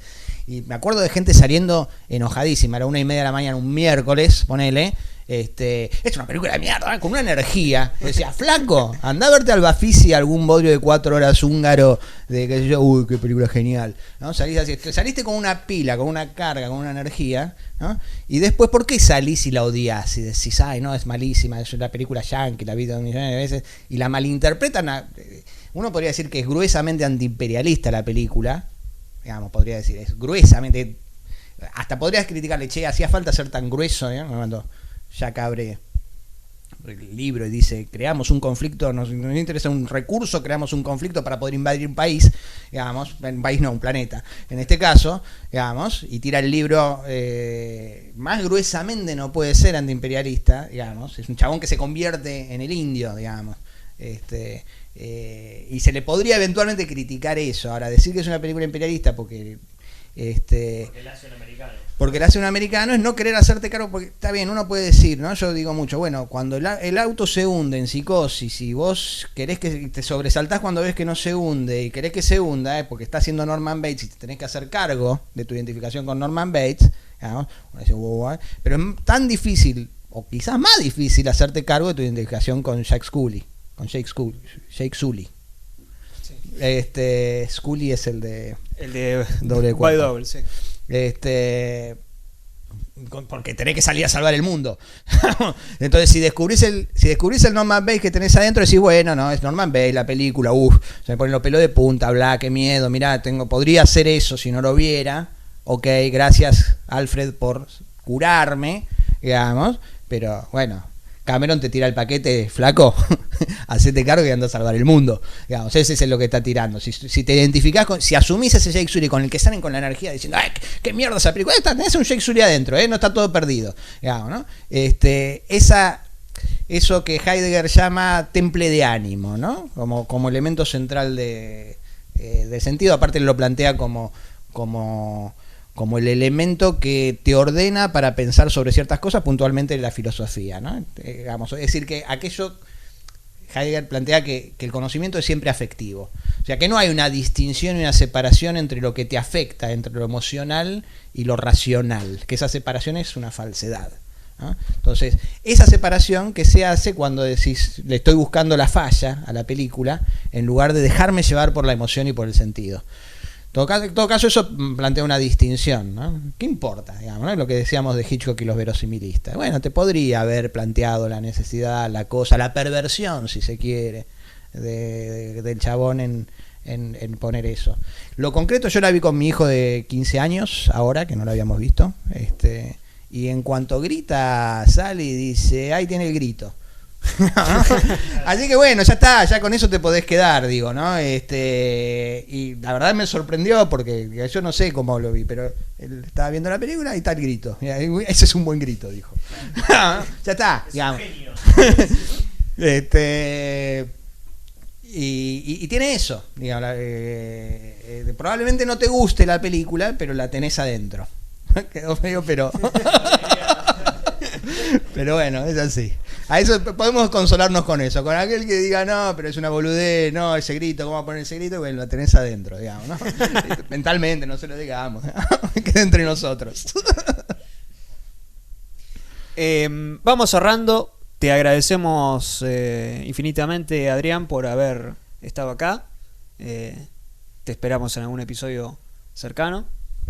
Yo también les quería recomendar a los muchachos y a las muchachas que quieran seguir la carrera de diseño, imagen y sonido que cursen montaje 1 con la cátedra de Smukler, diseño 1 también con Arbos Smukler, van a tener estas explicaciones tan sesudas, tan como se dice, tan sentidas sobre todas estas películas que hablamos durante este podcast. Así que, Adrián, muchas gracias por estar acá, por tomarte este tiempo de hablar de esta película tan rica.